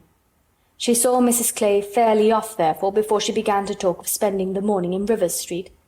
"Very well," said Elizabeth, "I have nothing to send but my love. Oh, you may as well take back that tiresome book she would lend me, and pretend I have read it through. I really cannot be plaguing myself forever with all the new poems and states of the nation that come out. Lady Russell quite bores one with her new publications. You need not tell her so, but I thought her dress hideous the other night. I used to think she had some taste in dress, but I was ashamed of her at the concert. Something so formal and arranged in her air, and she sits so upright. My best love, of course." "And mine," added Sir Walter. "Kindest regards. And you may say that I mean to call upon her soon. Make a civil message, but I shall only leave my card. Morning visits are never fair by women at her time of life, who make themselves up so little. If she would only wear rouge, she would not be afraid of being seen, but last time I called I observed the blinds were let down immediately."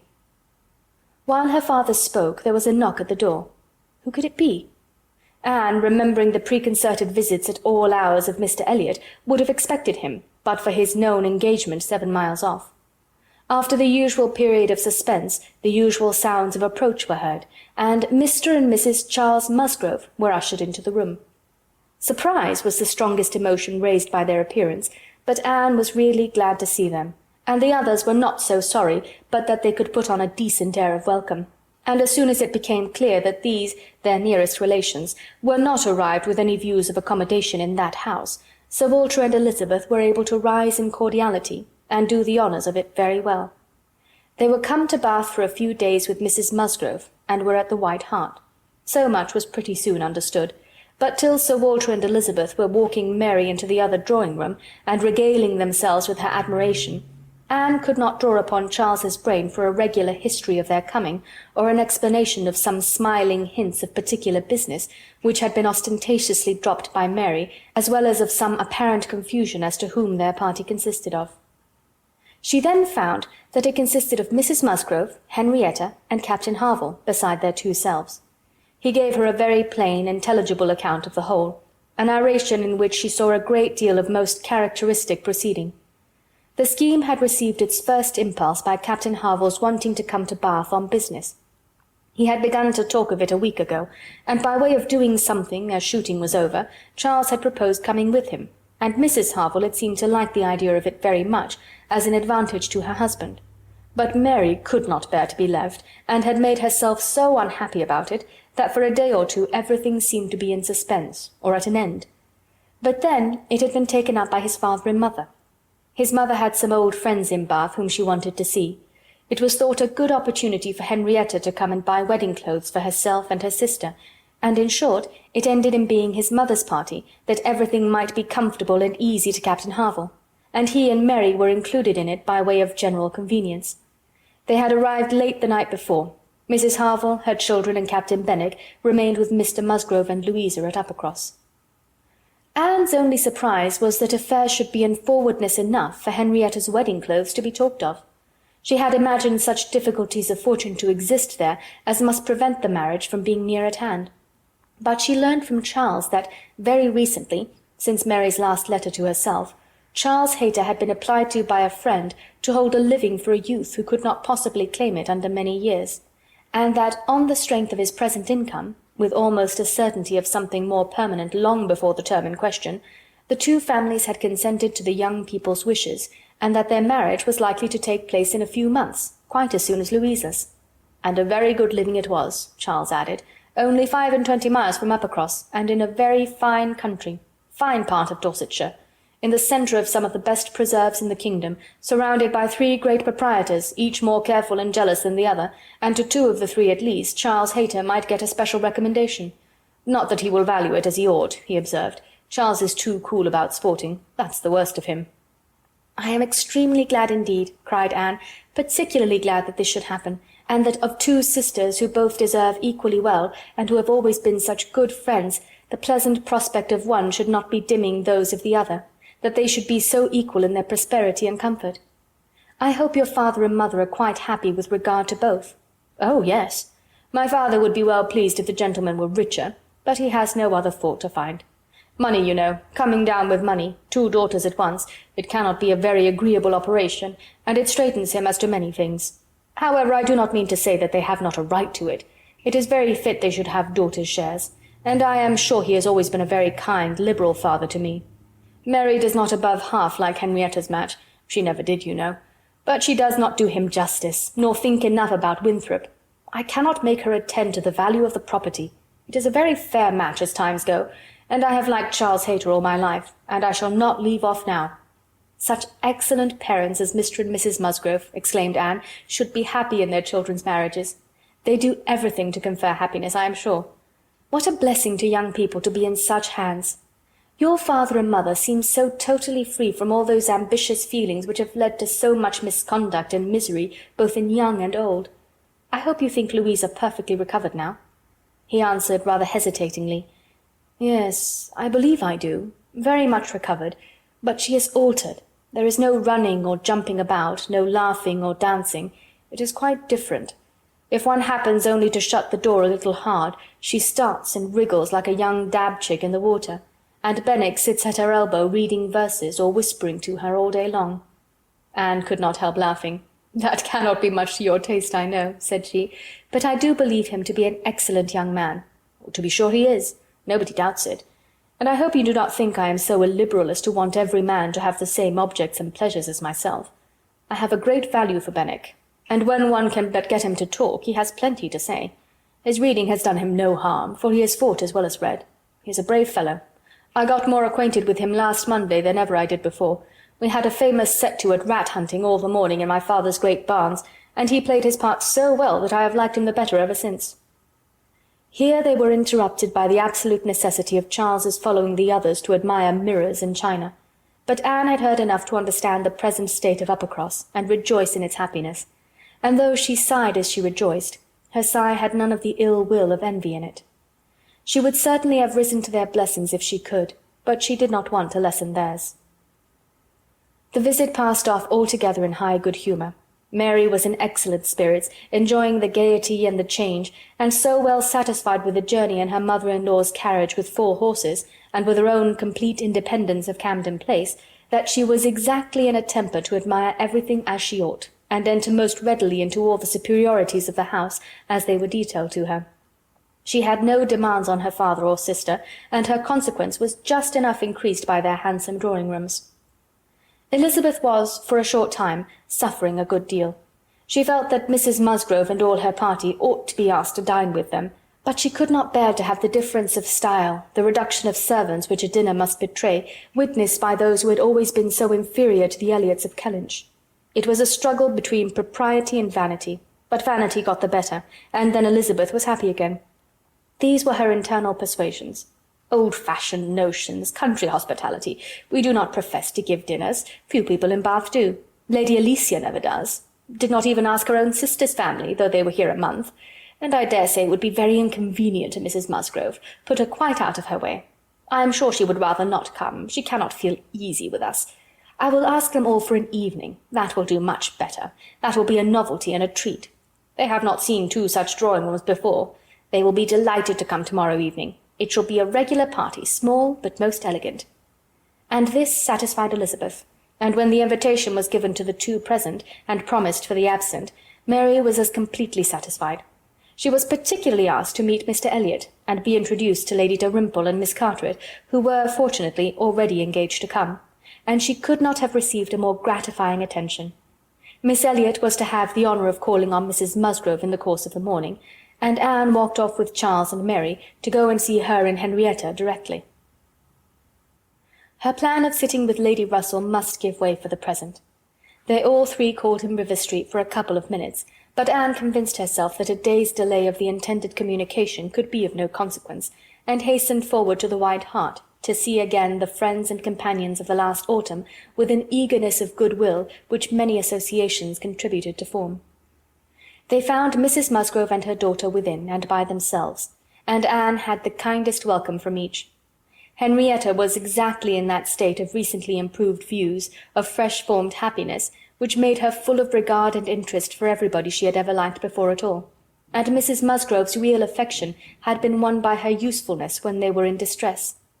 It was a heartiness and a warmth and a sincerity which Anne delighted in the more from the sad want of such blessings at home. She was entreated to give them as much of her time as possible, invited for every day and all day long, or rather claimed as part of the family, and in return she naturally fell into all her wonted ways of attention and assistance, and on Charles's leaving them together, was listening to Mrs. Musgrove's history of Louisa, and to Henrietta's of herself, giving opinions on business and recommendations to shops, with intervals of every help which Mary required, from altering her ribbon to settling her accounts, from finding her keys and assorting her trinkets, to trying to convince her that she was not ill-used by anybody, which Mary, well amused as she generally was, in her station at a window overlooking the entrance to the pump-room, could not but have her moments of imagining. A morning of thorough confusion was to be expected. A large party in an hotel ensured a quick-changing, unsettled scene. 1 5 minutes brought a note, the next a parcel, and Anne had not been there half an hour when their dining-room, spacious as it was, seemed more than half filled. A party of steady old friends were seated around Mrs. Musgrove, and Charles came back with Captains Harville and Wentworth. The appearance of the latter could not be more than the surprise of the moment.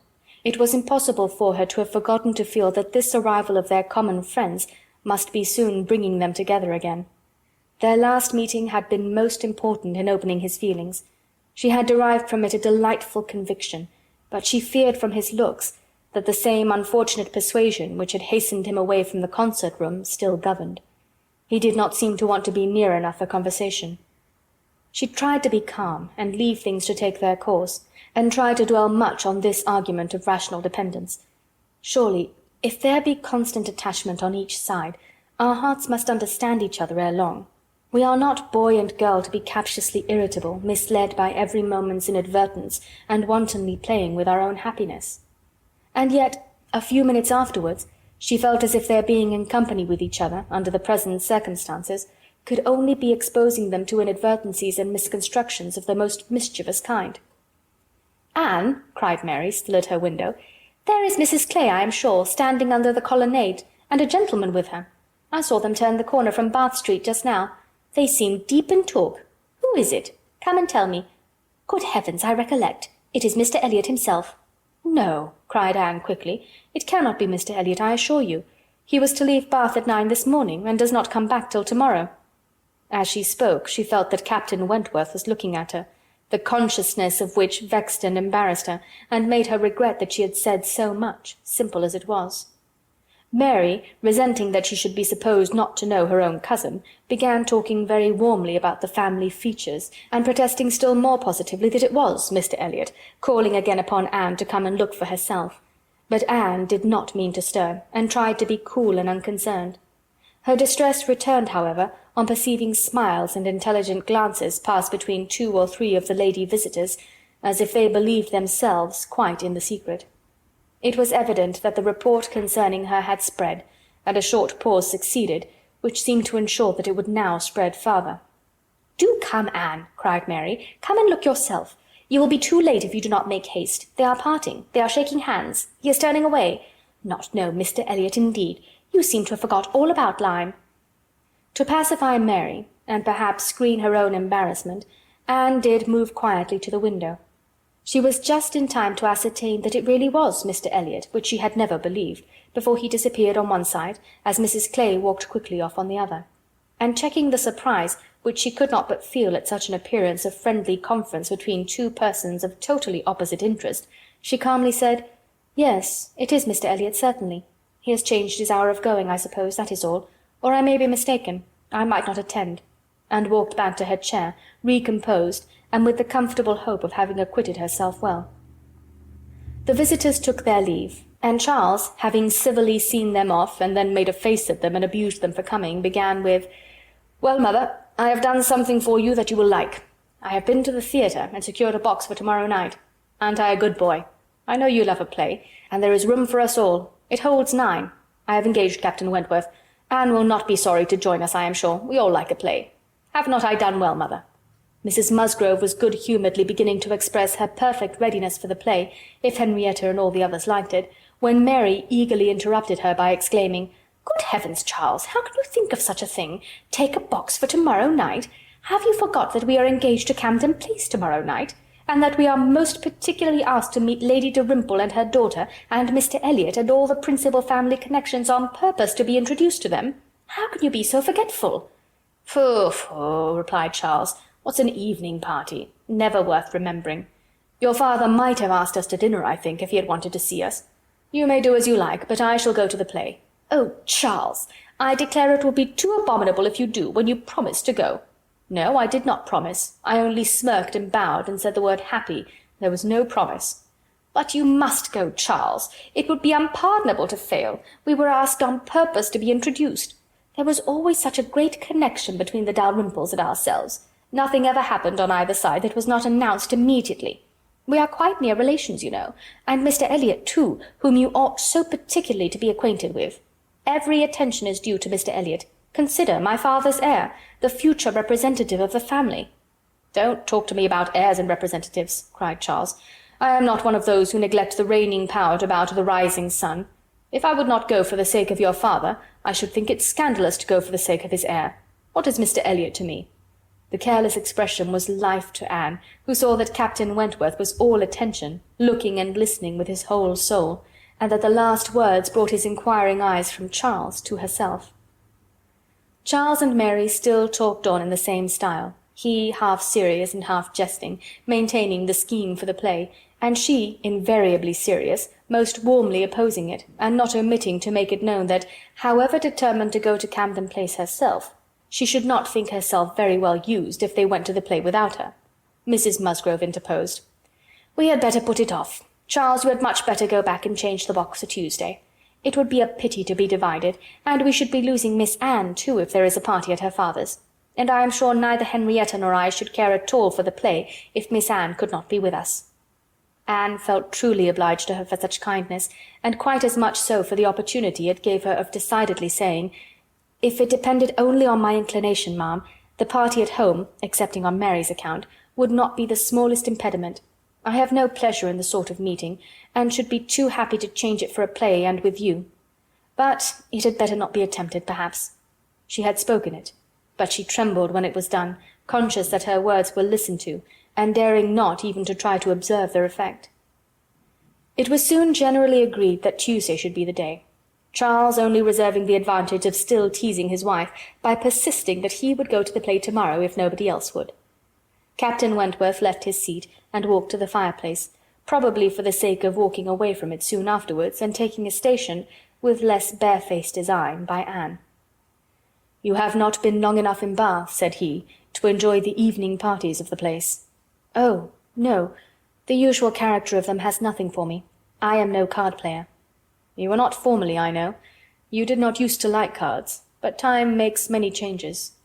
"I am not yet so much changed," cried Anne, and stopped, fearing she hardly knew what misconstruction. After waiting a few moments, he said, and as if it were the result of immediate feeling, "It is a period indeed. 8 years and a half is a period." Whether he would have proceeded farther was left to Anne's imagination to ponder over in a calmer hour, for while still hearing the sounds he had uttered, she was startled to other subjects by Henrietta, eager to make use of the present leisure for getting out, and calling on her companions to lose no time, lest somebody else should come in. They were obliged to move.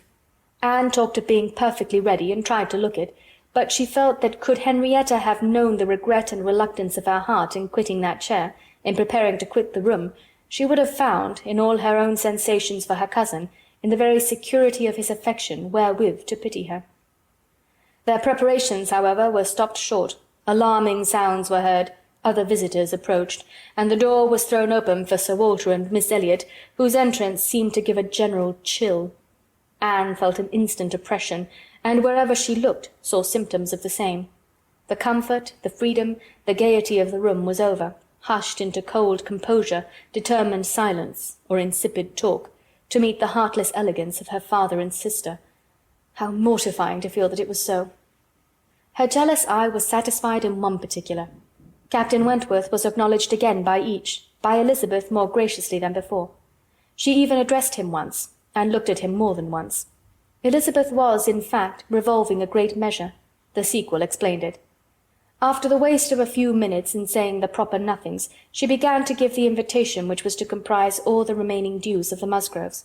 "Tomorrow evening, to meet a few friends, no formal party." It was all said very gracefully, and the cards with which she had provided herself, the Miss Elliot at home, were laid on the table with a courteous, comprehensive smile to all, and one smile and one card more decidedly for Captain Wentworth. The truth was that Elizabeth had been long enough in Bath to understand the importance of a man of such an air and appearance as his. The past was nothing. The present was that Captain Wentworth would move about well in her drawing-room. The card was pointedly given, and Sir Walter and Elizabeth arose and disappeared. The interruption had been short, though severe, and ease and animation returned to most of those they left as the door shut them out, but not to Anne. She could think only of the invitation she had with such astonishment witnessed, and of the manner in which it had been received, a manner of doubtful meaning, of surprise rather than gratification, of polite acknowledgment rather than acceptance. She knew him. She saw disdain in his eye, and could not venture to believe that he had determined to accept such an offering as an atonement for all the insolence of the past. Her spirits sank.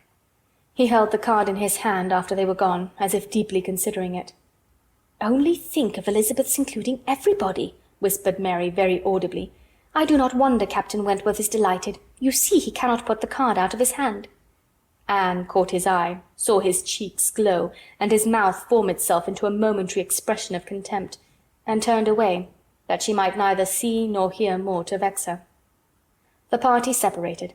The gentlemen had their own pursuits, the ladies proceeded on their own business, and they met no more while Anne belonged to them. She was earnestly begged to return and dine, and give them all the rest of the day, but her spirits had been so long exerted that at present she felt unequal to more, and fit only for home, where she might be sure of being as silent as she chose. Promising to be with them the whole of the following morning, therefore, she closed the fatigues of the present by a toilsome walk to Camden Place, there to spend the evening chiefly in listening to the busy arrangements of Elizabeth and Mrs. Clay for the morrow's party, the frequent enumeration of the persons invited, and the continually improving detail of all the embellishments which were to make it the most completely elegant of its kind in Bath, while harassing herself with the never-ending question of whether Captain Wentworth would come or not. They were reckoning him as certain, but with her it was a gnawing solicitude never appeased for 5 minutes together. She generally thought he would come, because she generally thought he ought, but it was a case which she could not so shape into any positive act of duty or discretion as inevitably to defy the suggestions of very opposite feelings. She only roused herself from the broodings of this restless agitation to let Mrs. Clay know that she had been seen with Mr. Elliot 3 hours after his being supposed to be out of Bath, for having watched in vain for some intimation of the interview from the lady herself, she determined to mention it, and it seemed to her that there was guilt in Mrs. Clay's face as she listened. It was transient, cleared away in an instant, but Anne could imagine she read there the consciousness of having, by some complication of mutual trick, or some overbearing authority of his, been obliged to attend, perhaps for half an hour, to his lectures and restrictions on her designs on Sir Walter. She exclaimed, however, with a very tolerable imitation of nature, "Oh dear, very true. Only think, Miss Elliot, to my great surprise I met with Mr. Elliot in Bath Street. I was never more astonished. He turned back and walked with me to the pump-yard. He had been prevented setting off for Thornbury, but I really forget by what, for I was in a hurry and could not much attend, and I can only answer for his being determined not to be delayed in his return. He wanted to know how early he might be admitted tomorrow. He was full of tomorrow, and it is very evident that I have been full of it too, ever since I entered the house and learnt the extension of your plan and all that had happened, or my seeing him could never have gone so entirely out of my head." End of chapter 22. And if you believe Mrs. Clay, I have a bridge I can sell you. So, things are perking along, right? We got some good Captain Wentworth action. We've got some good Anne and Mr. Elliot, and Mary's back, and Mary's always a kick in the pants, so that's kind of fun. So, I'm going to move on to episode 171 and give you the end of the book. Have a great 15 seconds or so. Talk to you soon. Bye.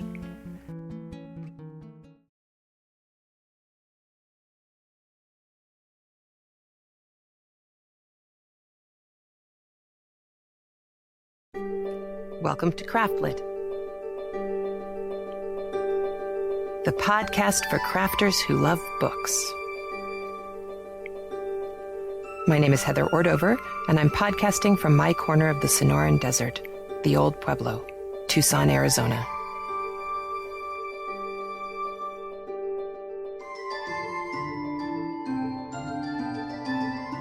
Episode 171, Bonanza, Part 2. So it's been a little more than 5 minutes since I recorded the last podcast because my husband and kids came home, so time may not have passed for you, but it is early in the morning. I'm teaching a summer program this summer. Duh. That's why it's called a summer program. And it's little kids. It's 3rd through 5th graders, which is a completely different thing for me. So, all right, that's it because, I'm doing these back to back. So I am moving on to Persuasion. Now, when last we left off, we have learned about Mr. Elliot not being such an upstanding citizen. And we've also seen that Captain Wentworth has slowly been able to migrate into the larger Elliot family. Sir Walter and Elizabeth are not putting up a fuss about him, although I wouldn't exactly say that they are, warm. But then they're not warm, really, to anyone, are they? I don't think so. And Elizabeth, if you saw the movie version of Persuasion, the one that I mentioned before with Kieran Hines in it, it's interesting because I kind of think, it'd be interesting to have you guys weigh in on the comments on the show. I kind of think that Elizabeth in that particular film is poorly directed. I think the actress did a marvelous job with a rather difficult part, because Elizabeth is a bit of a cipher in the book. I mean, we know that she's unpleasant, but we don't really know specifics about her behavior. However, it does seem to me that one of the things that Anne is forever saying is that Elizabeth is extremely well-bred and has extremely good manners, kind of to the point of pain, that it's really hard to be around her, because she is, she knows how to set a table and she knows how to pour tea out, but she doesn't necessarily know how to be kind. And so her manners are kind of icy perfect and unpleasant because of the iciness, or at least that's the image that I got of her. And in the movie, she's a bit of a pig, because she's kind of slovenly. She's always slouching about and it's kind of sneering. And I thought maybe that the sneering in the movie was a bit heavy-handed. I don't know. Put your thoughts up on the show notes. I would be interested to see what everybody has to say about Elizabeth. I think, is it Colin Redgrave, I think, who plays Sir Walter? I thought he did a lovely job, down to the affected accent, and he was really quite funny. Lady Russell was interesting. She wasn't what I had anticipated, but she was good, I thought. And Mary, I don't know if you've seen the movie. Did you recognize who was playing Mary? Did you see 4 Weddings and a Funeral? Remember the couple that got married, where the priest was, Blackadder, Mr. Bean. I can't remember his name now. Oh, that's horrifying. It'll come to me at 3 a.m. Anyway, he was the one doing the marriage ceremony. He was the one who couldn't remember anything. And it was Lydia and, the guy who part of his name was St. John. Anyway, that's Lydia. She's from 4 Weddings and a Funeral. She seems to have a career spike right around that time and up through the making of Persuasion. And she's quite lovely. And I thought she did a really nice job of Mary, which is a rather unforgiving part, because she has to be kind of annoying, but she also still has to be marriable, and somebody needs to decide to stay married to her, and good old Charles steps up. So in today's final chapters of Persuasion, we have Captain Wentworth back, within the folds of the family, and we have the Musgroves, and we have Captain Harville, and we have kind of a coming together of all of the main players again, and so that's very nice. And we have a bit of intrigue happening in chapter 23, and 23 is really where everything kind of rolls into its fever pitch. And I'm going to play them straight through, but I'm going to make some comments at the very end. And then in chapter 24, we kind of get a sum up. Everything just gets summed up for us so that we can know where everybody wound up and how it all winds up. And that's very good. So today is our happy ending. And I think I'm going to let you listen. So here we are with the final 2 chapters, 23 and 24, of Persuasion by Jane Austen. 1 day only had passed since Anne's conversation with Mrs. Smith, but a keener interest had succeeded, and she was now so little touched by Mr. Elliot's conduct, except by its effects in one quarter, that it became a matter of course the next morning still to defer her explanatory visit in River Street. She had promised to be with the Musgroves from breakfast to dinner. Her faith was plighted, and Mr. Elliot's character, like the Sultaness Schaherazade's head, must live another day. She could not keep her appointment punctually, however. The weather was unfavourable, and she had grieved over the rain on her friend's account, and felt it very much on her own, before she was able to attempt the walk. When she reached the White Hart and made her way to the proper apartment, she found herself neither arriving quite in time, nor the first to arrive. The party before her were Mrs. Musgrove talking to Mrs. Croft, and Captain Harville to Captain Wentworth, and she immediately heard that Mary and Henrietta, too impatient to wait, had gone out the moment it had cleared, but would be back again soon, and that the strictest injunctions had been left with Mrs. Musgrove to keep her there till they returned. She had only to submit, sit down, be outwardly composed, and feel herself plunged at once in all the agitations which she had merely laid her account of tasting a little before the morning closed. There was no delay, no waste of time. She was deep in the happiness of such misery, or the misery of such happiness, instantly. 2 minutes after her entering the room, Captain Wentworth said, "We will write the letter we were talking of, Harville, now, if you will give me materials." Materials were at hand, on a separate table. He went to it, and nearly turning his back to them all, was engrossed by writing. Mrs. Musgrove was giving Mrs. Croft the history of her eldest daughter's engagement, and just in that inconvenient tone of voice which was perfectly audible while it pretended to be a whisper. Anne felt that she did not belong to the conversation, and yet, as Captain Harville seemed thoughtful and not disposed to talk, she could not avoid hearing many undesirable particulars, such as how Mr. Musgrove and my brother Hayter had met again and again to talk it over, what my brother Hayter had said one day, and what Mr. Musgrove had proposed the next, and what had occurred to my sister Hayter, and what the young people had wished, and what I said at first I never could consent to, but was afterwards persuaded to think might do very well, and a great deal in the same style of open-hearted communication. Minutiae, which, even with every advantage of taste and delicacy, which good Mrs. Musgrove could not give, could be properly interesting only to the principals. Mrs. Croft was attending with great good humour, and whenever she spoke at all, it was very sensibly. Anne hoped the gentlemen might each be too much self-occupied to hear. "And so, ma'am, all these things considered," said Mrs. Musgrove in her powerful whisper, "though we could have wished it different, yet altogether we did not think it fair to stand out any longer, for Charles Hayter was quite wild about it, and Henrietta was pretty near as bad, and so we thought they had better marry at once, and make the best of it, as many others have done before them. At any rate, said I, it will be better than a long engagement." "That is precisely what I was going to observe," cried Mrs. Croft. "I would rather have young people settle on a small income at once and have to struggle with a few difficulties together than be involved in a long engagement. I always think that no mutual—" "Oh, dear Mrs. Croft," cried Mrs. Musgrove, unable to let her finish her speech, "there is nothing I so abominate for young people as a long engagement. It is what I always protested against for my children. It is all very well, I used to say, for young people to be engaged, if there is a certainty of their being able to marry in 6 months, or even in 12, but a long engagement—" "Yes, dear ma'am," said Mrs. Croft, "or an uncertain engagement, an engagement which may be long. To begin without knowing that at such a time there will be the means of marrying, I hold to be very unsafe and unwise, and what I think all parents should prevent as far as they can." Anne found an unexpected interest here. She felt its application to herself, felt it in a nervous thrill all over her, and at the same moment that her eyes instinctively glanced towards the distant table, Captain Wentworth's pen ceased to move. His head was raised, pausing, listening, and he turned round the next instant to give a look, one quick, conscious look at her. The two ladies continued to talk, to re-urge the same admitted truths, and enforce them with such examples of the ill effect of a contrary practice as had fallen within their observation, but Anne heard nothing distinctly. It was only a buzz of words in her ear. Her mind was in confusion.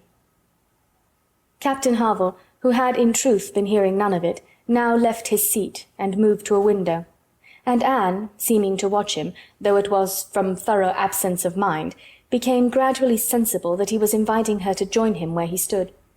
He looked at her with a smile, and a little motion of the head which expressed, "Come to me, I have something to say," and the unaffected, easy kindness of manner which denoted the feelings of an older acquaintance than he really was, strongly enforced the invitation. She roused herself and went to him. The window at which he stood was at the other end of the room from where the two ladies were sitting, and though nearer to Captain Wentworth's table, not very near. As she joined him, Captain Harville's countenance reassumed the serious, thoughtful expression which seemed its natural character. "Look here," said he, unfolding a parcel in his hand, and displaying a small miniature painting. "Do you know who that is?" "Certainly, Captain Benwick." "Yes, and you may guess who it is for. But," in a deep tone, "it was not done for her. Miss Elliot, do you remember our walking together at Lyme and grieving for him? I little thought then, but no matter. This was drawn at the Cape. He met with a clever young German artist at the Cape, and in compliance with a promise to my poor sister, sat to him, and was bringing it home for her. And I have now the charge of getting it properly set for another. It was a commission to me. But who else was there to employ? I hope I can allow for him. I am not sorry, indeed, to make it over to another. He undertakes it," looking towards Captain Wentworth. "He is writing about it now." And with a quivering lip he wound up the whole thing by adding, "Poor Fanny! She would not have forgotten him so soon." "No," replied Anne in a low, feeling voice. "That I can easily believe. It was not in her nature. She doted on him. It would not be the nature of any woman who truly loved." Captain Harville smiled, as much as to say, "Do you claim that for your sex?" And she answered the question, smiling also. "Yes. We certainly do not forget you as soon as you forget us. It is perhaps our fate rather than our merit. We cannot help ourselves. We live at home, quiet, confined, and our feelings prey upon us. You are forced on exertion. You have always a profession, pursuits, business of some sort or other, to take you back into the world immediately, and continual occupation and change soon weaken impressions. Granting your assertion that the world does all this so soon for men, which, however, I do not think I shall grant, it does not apply to Benwick. He has not been forced upon any exertion. The peace turned him on shore at the very moment, and he has been living with us in our little family circle ever since." "True," said Anne, "very true. I did not recollect. But what shall we say now, Captain Harville? If the change be not from outward circumstances, it must be from within. It must be nature, man's nature, which has done the business for Captain Benwick." "No, no, it is not man's nature. I will not allow it to be more man's nature than woman's to be inconstant and forget those they do love, or have loved. I believe the reverse. I believe in a true analogy between our bodily frames and our mental, and that as our bodies are the strongest, so are our feelings, capable of bearing most rough usage and riding out the heaviest weather." "Your feelings may be the strongest," replied Anne, "but the same spirit of analogy will authorize me to assert that ours are the most tender. Man is more robust than woman, but he is not longer lived, which exactly explains my view of the nature of their attachments. Nay, it would be too hard upon you if it were otherwise. You have difficulties and privations and dangers enough to struggle with. You are always labouring and toiling, exposed to every risk and hardship. Your home, country, friends, all quitted, neither time nor health nor life to be called your own. It would be hard indeed," with a faltering voice, "if woman's feelings were to be added to all this." "We shall never agree upon this question," Captain Harville was beginning to say, when a slight noise called their attention to Captain Wentworth's hitherto perfectly quiet division of the room.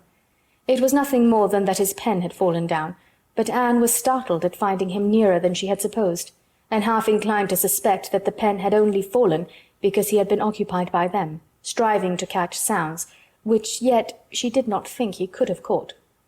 "Have you finished your letter?" said Captain Harville. "Not quite. A few lines more. I shall have done in 5 minutes. There is no hurry on my side. I am only ready whenever you are. I am in very good anchorage here," smiling at Anne, "well supplied and want for nothing. No hurry for a signal at all.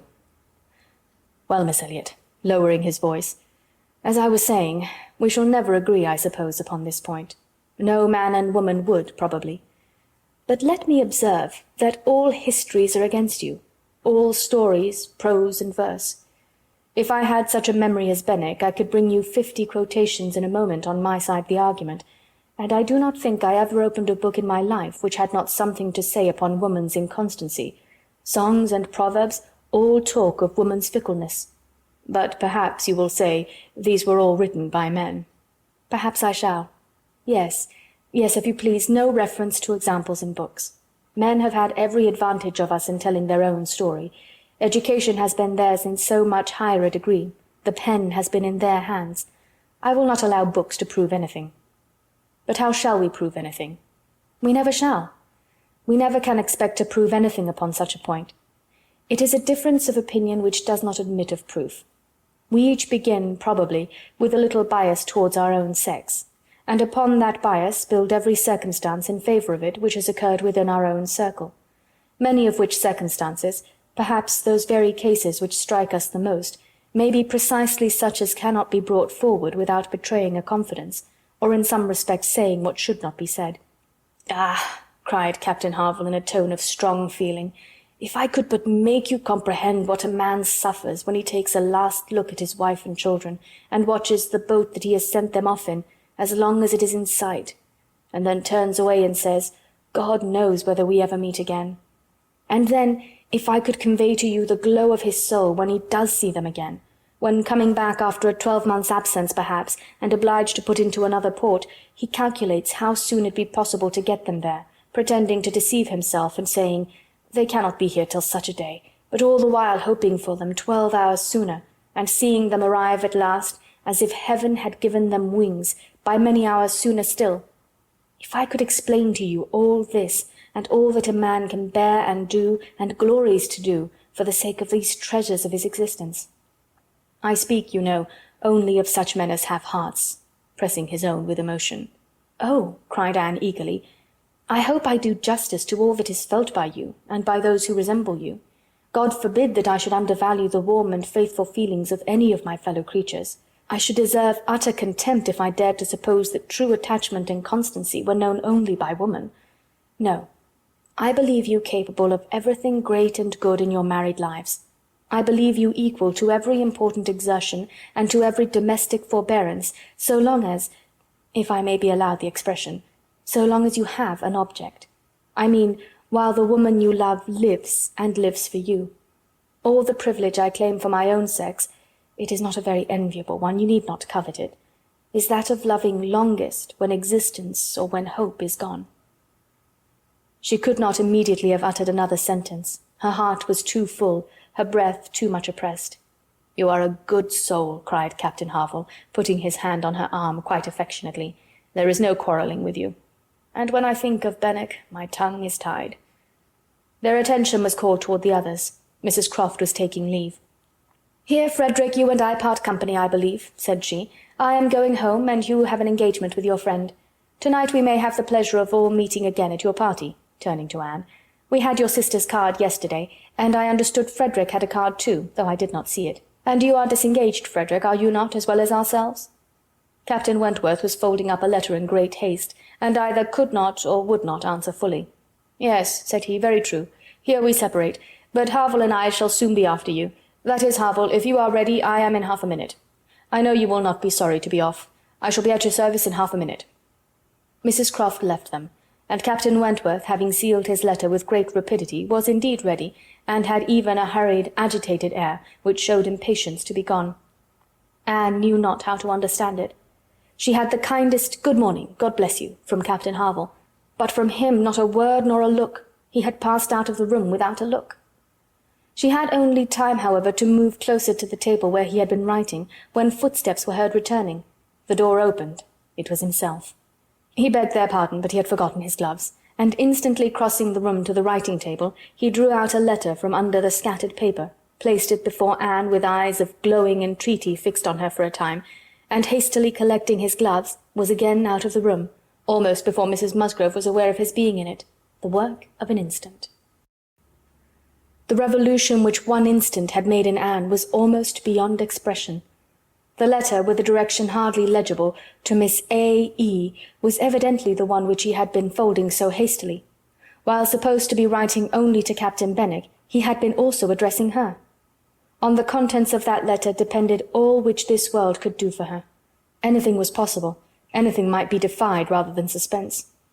Mrs. Musgrove had little arrangements of her own at her own table. To their protection she must trust, and sinking into the chair which he had occupied, succeeding to the very spot where he had leaned and written, her eyes devoured the following words: "I can listen no longer in silence.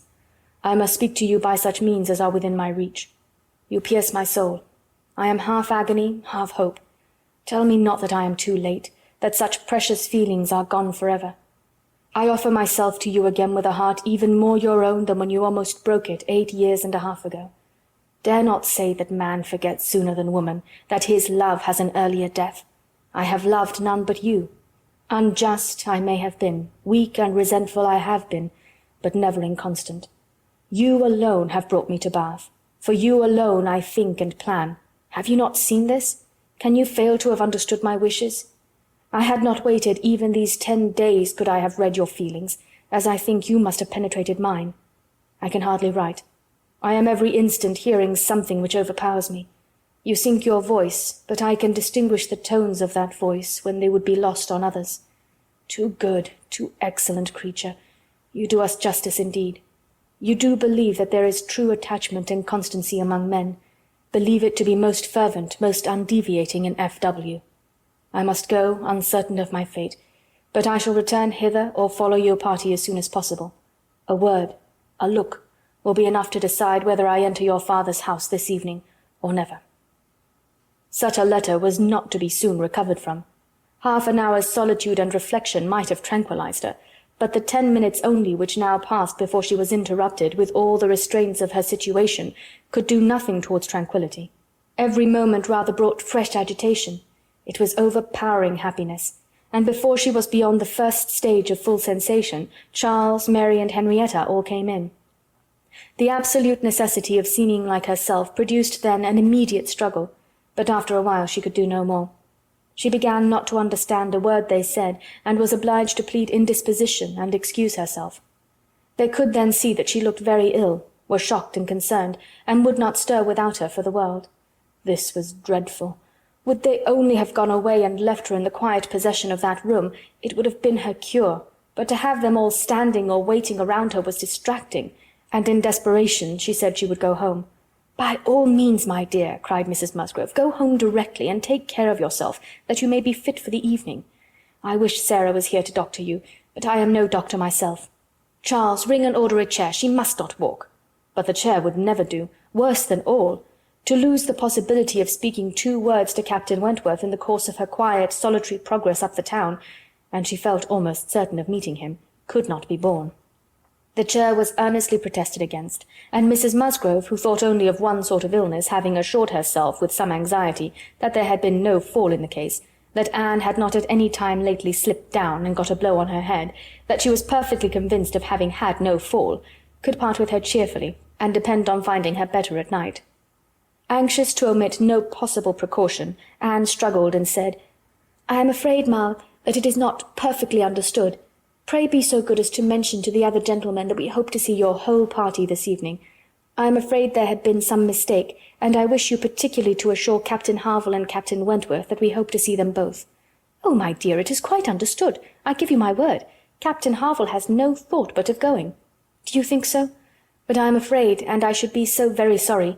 Will you promise me to mention it when you see them again? You will see them both this morning, I dare say. Do promise me." "To be sure I will, if you wish it. Charles, if you see Captain Harville anywhere, remember to give Miss Anne's message. But indeed, my dear, you need not be uneasy. Captain Harville holds himself quite engaged, I'll answer for it, and Captain Wentworth the same, I dare say." Anne could do no more, but her heart prophesied some mischance to damp the perfection of her felicity. It could not be very lasting, however. Even if he did not come to Camden Place himself, it would be in her power to send an intelligible sentence by Captain Harville. Another momentary vexation occurred.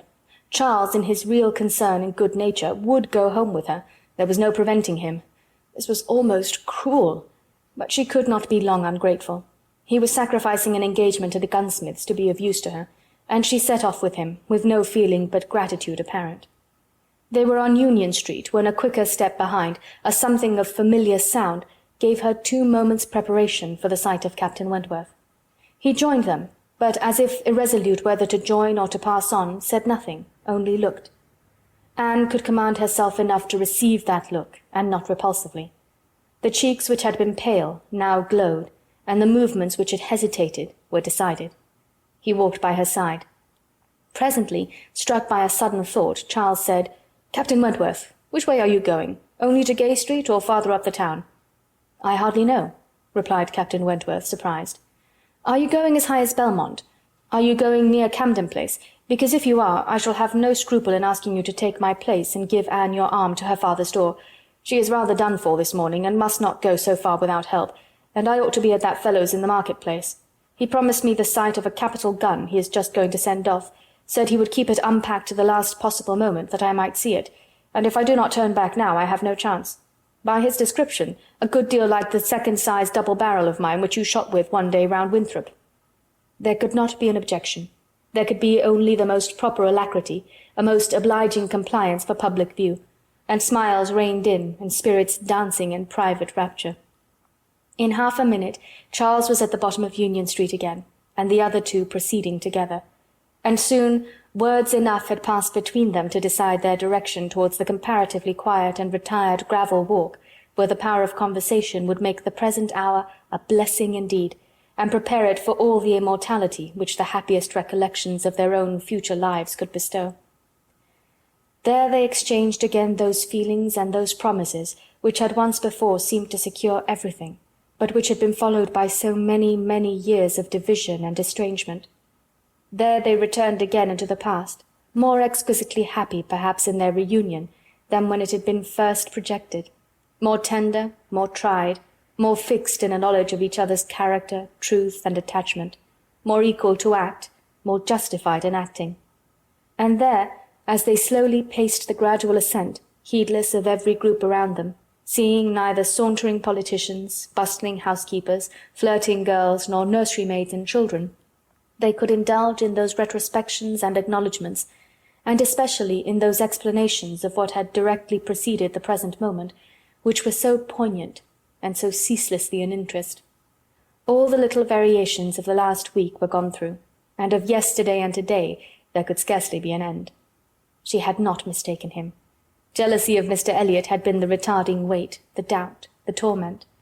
That had begun to operate in the very hour of first meeting her in Bath. That had returned after a short suspension to ruin the concert, and that had influenced him in everything he had said and done, or omitted to say and do, in the last 24 hours. It had been gradually yielding to the better hopes which her looks or words or actions occasionally encouraged.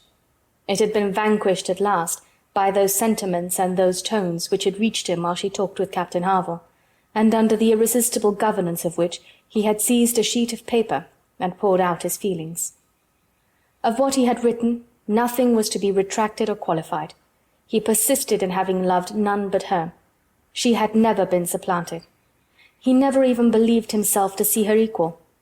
Thus much indeed he was obliged to acknowledge, that he had been constant unconsciously, nay, unintentionally, that he had meant to forget her, and believed it to be done. He had imagined himself indifferent when he had only been angry, and he had been unjust to her merits because he had been a sufferer from them. Her character was now fixed on his mind as perfection itself, maintaining the loveliest medium of fortitude and gentleness, but he was obliged to acknowledge that only at Uppercross had he learned to do her justice, and only at Lyme had he begun to understand himself. At Lyme he had received lessons of more than one sort. The passing admiration of Mr. Elliot had at least roused him, and the scenes on the Cobb and at Captain Harville's had fixed her superiority. In his preceding attempts to attach himself to Louisa Musgrove, the attempts of an angry pride, he protested that he had forever felt it to be impossible, that he had not cared, could not care for Louisa, though till that day, till the leisure for reflection which followed it, he had not understood the perfect excellence of the mind with which Louisa's could so ill bear a comparison, or the perfect unrivalled hold it possessed over his own. There he had learnt to distinguish between the steadiness of principle and the obstinacy of self-will, between the darings of heedlessness and the resolution of a collected mind. There he had seen everything to exalt in his estimation the woman he had lost, and there begun to deplore his pride, the folly, the madness of resentment, which had kept him from trying to regain her when thrown in his way. From that period his penance had become severe. He had no sooner been free from the horror and remorse attending the first few days of Louisa's accidents, no sooner begun to feel himself alive again, than he had begun to feel himself, though alive, not at liberty. "I found," said he, "that I was considered by Harville an engaged man, that neither Harville nor his wife entertained a doubt of our mutual attachment. I was startled and shocked. To a degree I could contradict this instantly. But when I began to reflect that others might have felt the same, her own family, nay, perhaps herself, I was no longer at my own disposal. I was hers in honour if she wished it. I had been unguarded. I had not thought seriously on this subject before. I had not considered that my excessive intimacy must have its danger of ill consequence in many ways, and that I had no right to be trying whether I could attach myself to either of the girls, at the risk of raising even an unpleasant report, were there no other ill effects. I had been grossly wrong, and must abide the consequences." He found too late, in short, that he had entangled himself, and that precisely as he became fully satisfied of his not caring for Louisa at all, he must regard himself as bound to her, if her sentiments for him were what the Harvilles supposed. It determined him to leave Lyme, and await her complete recovery elsewhere.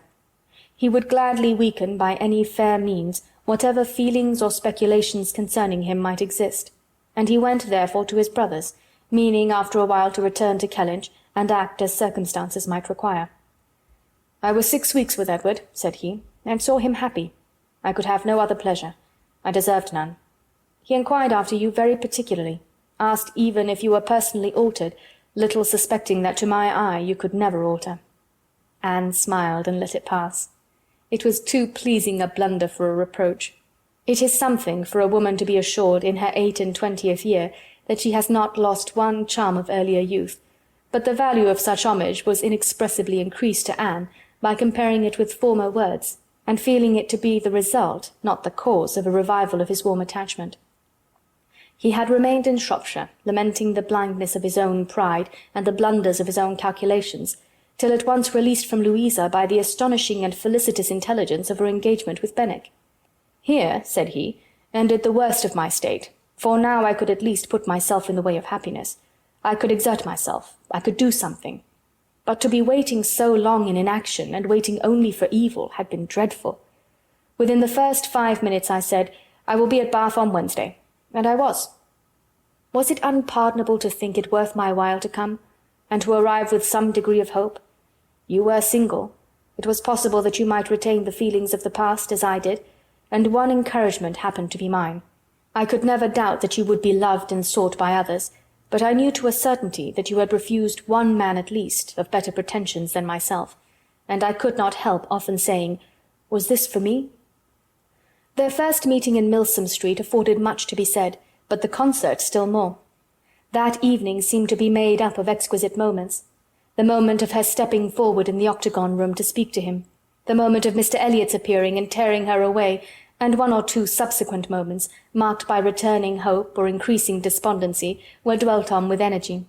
"To see you," cried he, "in the midst of those who could not be my well-wishers, to see your cousin close by you, conversing and smiling, and feel all the horrible eligibilities and proprieties of the match, to consider it as the certain wish of every being who could hope to influence you, even if your own feelings were reluctant or indifferent, to consider what powerful supports would be his.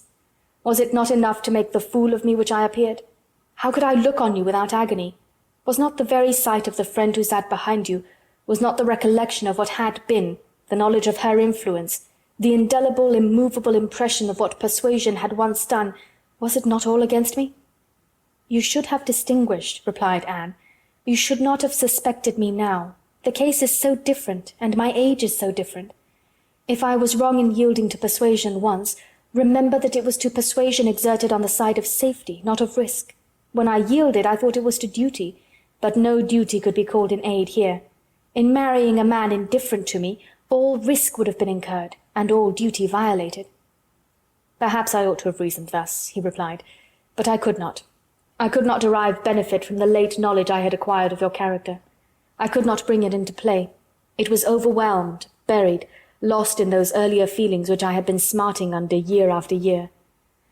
I could think of you only as one who had yielded, who had given me up, who had been influenced by anyone rather than by me. I saw you with the very person who had guided you in that year of misery. I had no reason to believe her of less authority now. The force of habit was to be added." "I should have thought," said Anne, "that my manner to yourself might have spared you much or all of this." "No, no. Your manner might be only the ease which your engagement to another man would give. I left you in this belief, and yet I was determined to see you again. My spirits rallied with the morning, and I felt that I had still a motive for remaining here." At last Anne was at home again, and happier than anyone in that house could have conceived. All the surprise and suspense, and every other painful part of the morning dissipated by this conversation, she re-entered the house so happy as to be obliged to find an alloy in some momentary apprehensions of its being impossible to last. An interval of meditation, serious and grateful, was the best corrective of everything dangerous in such high-wrought felicity, and she went to her room, and grew steadfast and fearless in the thankfulness of her enjoyment. The evening came. The drawing-rooms were lighted up, the company assembled.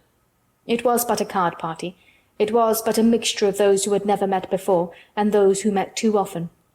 A commonplace business, too numerous for intimacy, too small for variety. But Anne had never found an evening shorter. Glowing and lovely in sensibility and happiness, and more generally admired than she thought about or cared for, She had cheerful or forbearing feelings for every creature around her. Mr. Elliot was there. She avoided, but she could pity him. The Wallaces, she had amusement in understanding them. Lady Dalrymple and Miss Carteret, they would soon be innoxious cousins to her. She cared not for Mrs. Clay, and had nothing to blush for in the public manners of her father and sister. With the Musgroves there was the happy chat of perfect ease. With Captain Harville, the kind-hearted intercourse of brother and sister. With Lady Russell, attempts at conversation which a delicious consciousness cut short. With Admiral and Mrs. Croft, everything of peculiar cordiality and fervent interest, which the same consciousness sought to conceal. And with Captain Wentworth, some moments of communications continually occurring, and always the hope of more, and always the knowledge of his being there. It was in one of these short meetings, each apparently occupied in admiring a fine display of greenhouse plants, that she said, "I have been thinking over the past, and trying impartially to judge of the right and wrong, I mean with regard to myself. And I must believe that I was right, much as I suffered from it, that I was perfectly right in being guided by the friend whom you will love better than you do now. To me she was in the place of a parent. Do not mistake me, however. I am not saying that she did not err in her advice. It was perhaps one of those cases in which advice is good or bad only as the event decides. And for myself, I certainly never should, in any circumstance of tolerable similarity, give such advice. But I mean that I was right in submitting to her, and that if I had done otherwise, I should have suffered more in continuing the engagement than I did even in giving it up, because I should have suffered in my conscience. I have now, as far as such a sentiment is allowable in human nature, nothing to reproach myself with, and if I mistake not, a strong sense of duty is no bad part of a woman's portion." He looked at her, looked at Lady Russell, and looking at her again, replied as if in cool deliberation, "Not yet, but there are hopes of her being forgiven in time. I trust to being in charity with her soon. But I too have been thinking over the past, and a question has suggested itself, whether there may not have been one person more my enemy even than that lady, my own self.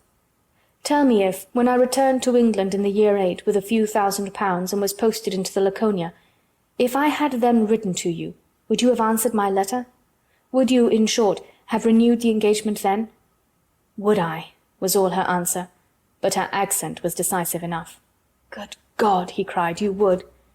It is not that I did not think of it, or desire it, as what could alone crown all my other success, but I was proud, too proud to ask again. I did not understand you. I shut my eyes and would not understand you or do you justice. This is a recollection which ought to make me forgive every one sooner than myself. 6 years of separation and suffering might have been spared. It is a sort of pain, too, which is new to me. I have been used to the gratification of believing myself to earn every blessing that I enjoyed. I have valued myself on honourable toils and just rewards. Like other great men under reverses," he added with a smile, "I must endeavour to subdue my mind to my fortune. I must learn to brook being happier than I deserve." End of chapter 23. Chapter 24. Who can be in doubt of what followed? When any two young people take it into their heads to marry, they are pretty sure by perseverance to carry their point, be they ever so poor, or ever so imprudent, or ever so little likely to be necessary to each other's ultimate comfort. This may be bad morality to conclude with, but I believe it to be truth, and if such parties succeed, how could a Captain Wentworth and an Anne Elliot, with the advantage of maturity of mind, consciousness of right, and one independent fortune between them, fail of bearing down every opposition? They might, in fact, have borne down a great deal more than they met with, for there was little to distress them beyond the want of graciousness and warmth. Sir Walter made no objection, and Elizabeth did nothing worse than look cold and unconcerned. Captain Wentworth, with £25,000, and as high in his profession as merit and activity could place him, was no longer nobody. He was now esteemed quite worthy to address the daughter of a foolish, spendthrift baronet, who had not had principle or sense enough to maintain himself in the situation in which Providence had placed him, and who could give his daughter at present but a small part of the share of £10,000, which must be hers hereafter. Sir Walter, indeed, though he had no affection for Anne, and no vanity flattered to make him really happy on the occasion, was very far from thinking it a bad match for her. On the contrary, when he saw more of Captain Wentworth, saw him repeatedly by daylight, and eyed him well, He was very much struck by his personal claims, and felt that his superiority of appearance might be not fairly unbalanced against her superiority of rank. And all this, assisted by his well-sounding name, enabled Sir Walter at last to prepare his pen, with a very good grace, for the insertion of the marriage in the volume of honour. The only one among them whose opposition of feeling could excite any serious anxiety was Lady Russell.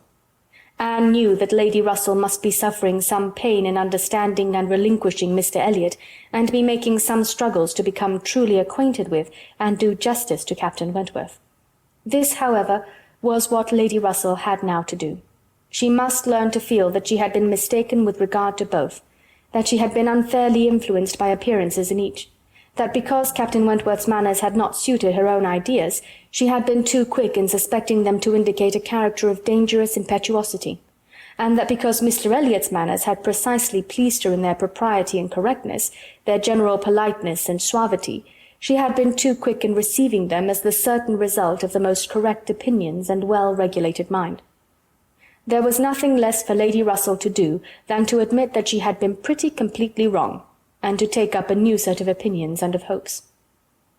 There is a quickness of perception in some, a nicety in the discernment of character, a natural penetration, in short, which no experience in others can equal, and Lady Russell had been less gifted in this part of understanding than her young friend. But she was a very good woman, and if her second object was to be sensible and well-judging, her first was to see Anne happy. She loved Anne better than she loved her own abilities, and when the awkwardness of the beginning was over, found little hardship in attaching herself as a mother to the man who was securing the happiness of her other child. Of all the family, Mary was probably the one most immediately gratified by the circumstance. It was creditable to have a sister married, and she might flatter herself with having been greatly instrumental to the connection by keeping Anne with her in the autumn. And as her own sister must be better than her husband's sisters, it was very agreeable that Captain Wentworth should be a richer man than either Captain Benwick or Charles Hayter. She had something to suffer, perhaps, when they came into contact again, in seeing Anne restored to the rights of seniority, and the mistress of a very pretty landolette, but she had a future to look forward to of powerful consolation. Anne had no Uppercross Hall before her, no landed estate, no headship of a family, and if they could but keep Captain Wentworth from being made a baronet, she would not change situations with Anne. It would be well for the eldest sister if she were equally satisfied with her situation, for a change is not very probable there. She had soon the mortification of seeing Mr. Elliot withdraw, and no one of proper condition has since presented himself to raise even the unfounded hopes which sunk with him. The news of his cousin Anne's engagement burst on Mr. Elliot most unexpectedly. It deranged his best plan of domestic happiness, his best hope of keeping Sir Walter single by the watchfulness which a son-in-law's rights would have given. But though discomfited and disappointed, he could still do something for his own interest and his own enjoyment. He soon quitted Bath, and on Mrs. Clay's quitting it soon afterwards, and being next heard of as established under his protection in London, it was evident how double a game he had been playing, and how determined he was to save himself from being cut out by one artful woman at least. Mrs. Clay's affections had overpowered her interest, and she had sacrificed, for the young man's sake, the possibility of scheming longer for Sir Walter. She has abilities, however, as well as affections, and it is now a doubtful point whether his cunning or hers may finally carry the day, whether, after preventing her from being the wife of Sir Walter, he may not be wheedled and caressed at last into making her the wife of Sir William. It cannot be doubted that Sir Walter and Elizabeth were shocked and mortified by the loss of their companion, and the discovery of their deception in her. They had their great cousins, to be sure, to resort to for comfort, but they must long feel that to flatter and follow others, without being flattered and followed in turn, is but a state of half-enjoyment.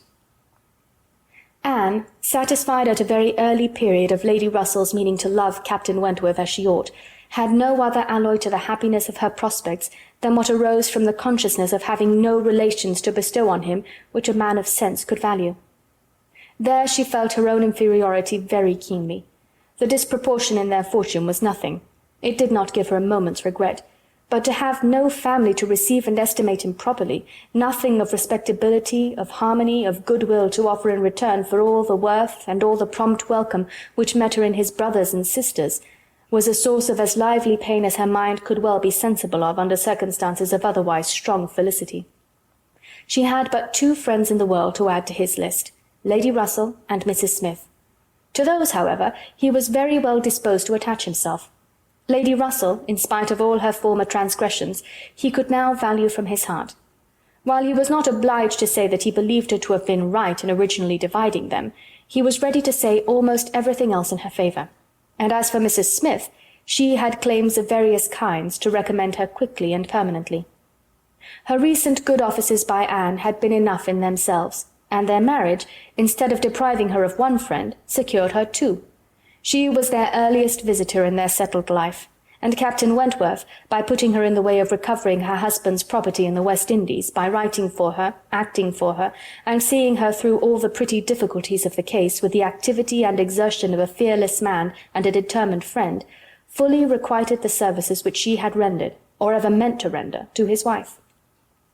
Mrs. Smith's enjoyments were not spoiled by this improvement of income, with some improvement of health, and the acquisition of such friends to be often with, for her cheerfulness and mental alacrity did not fail her.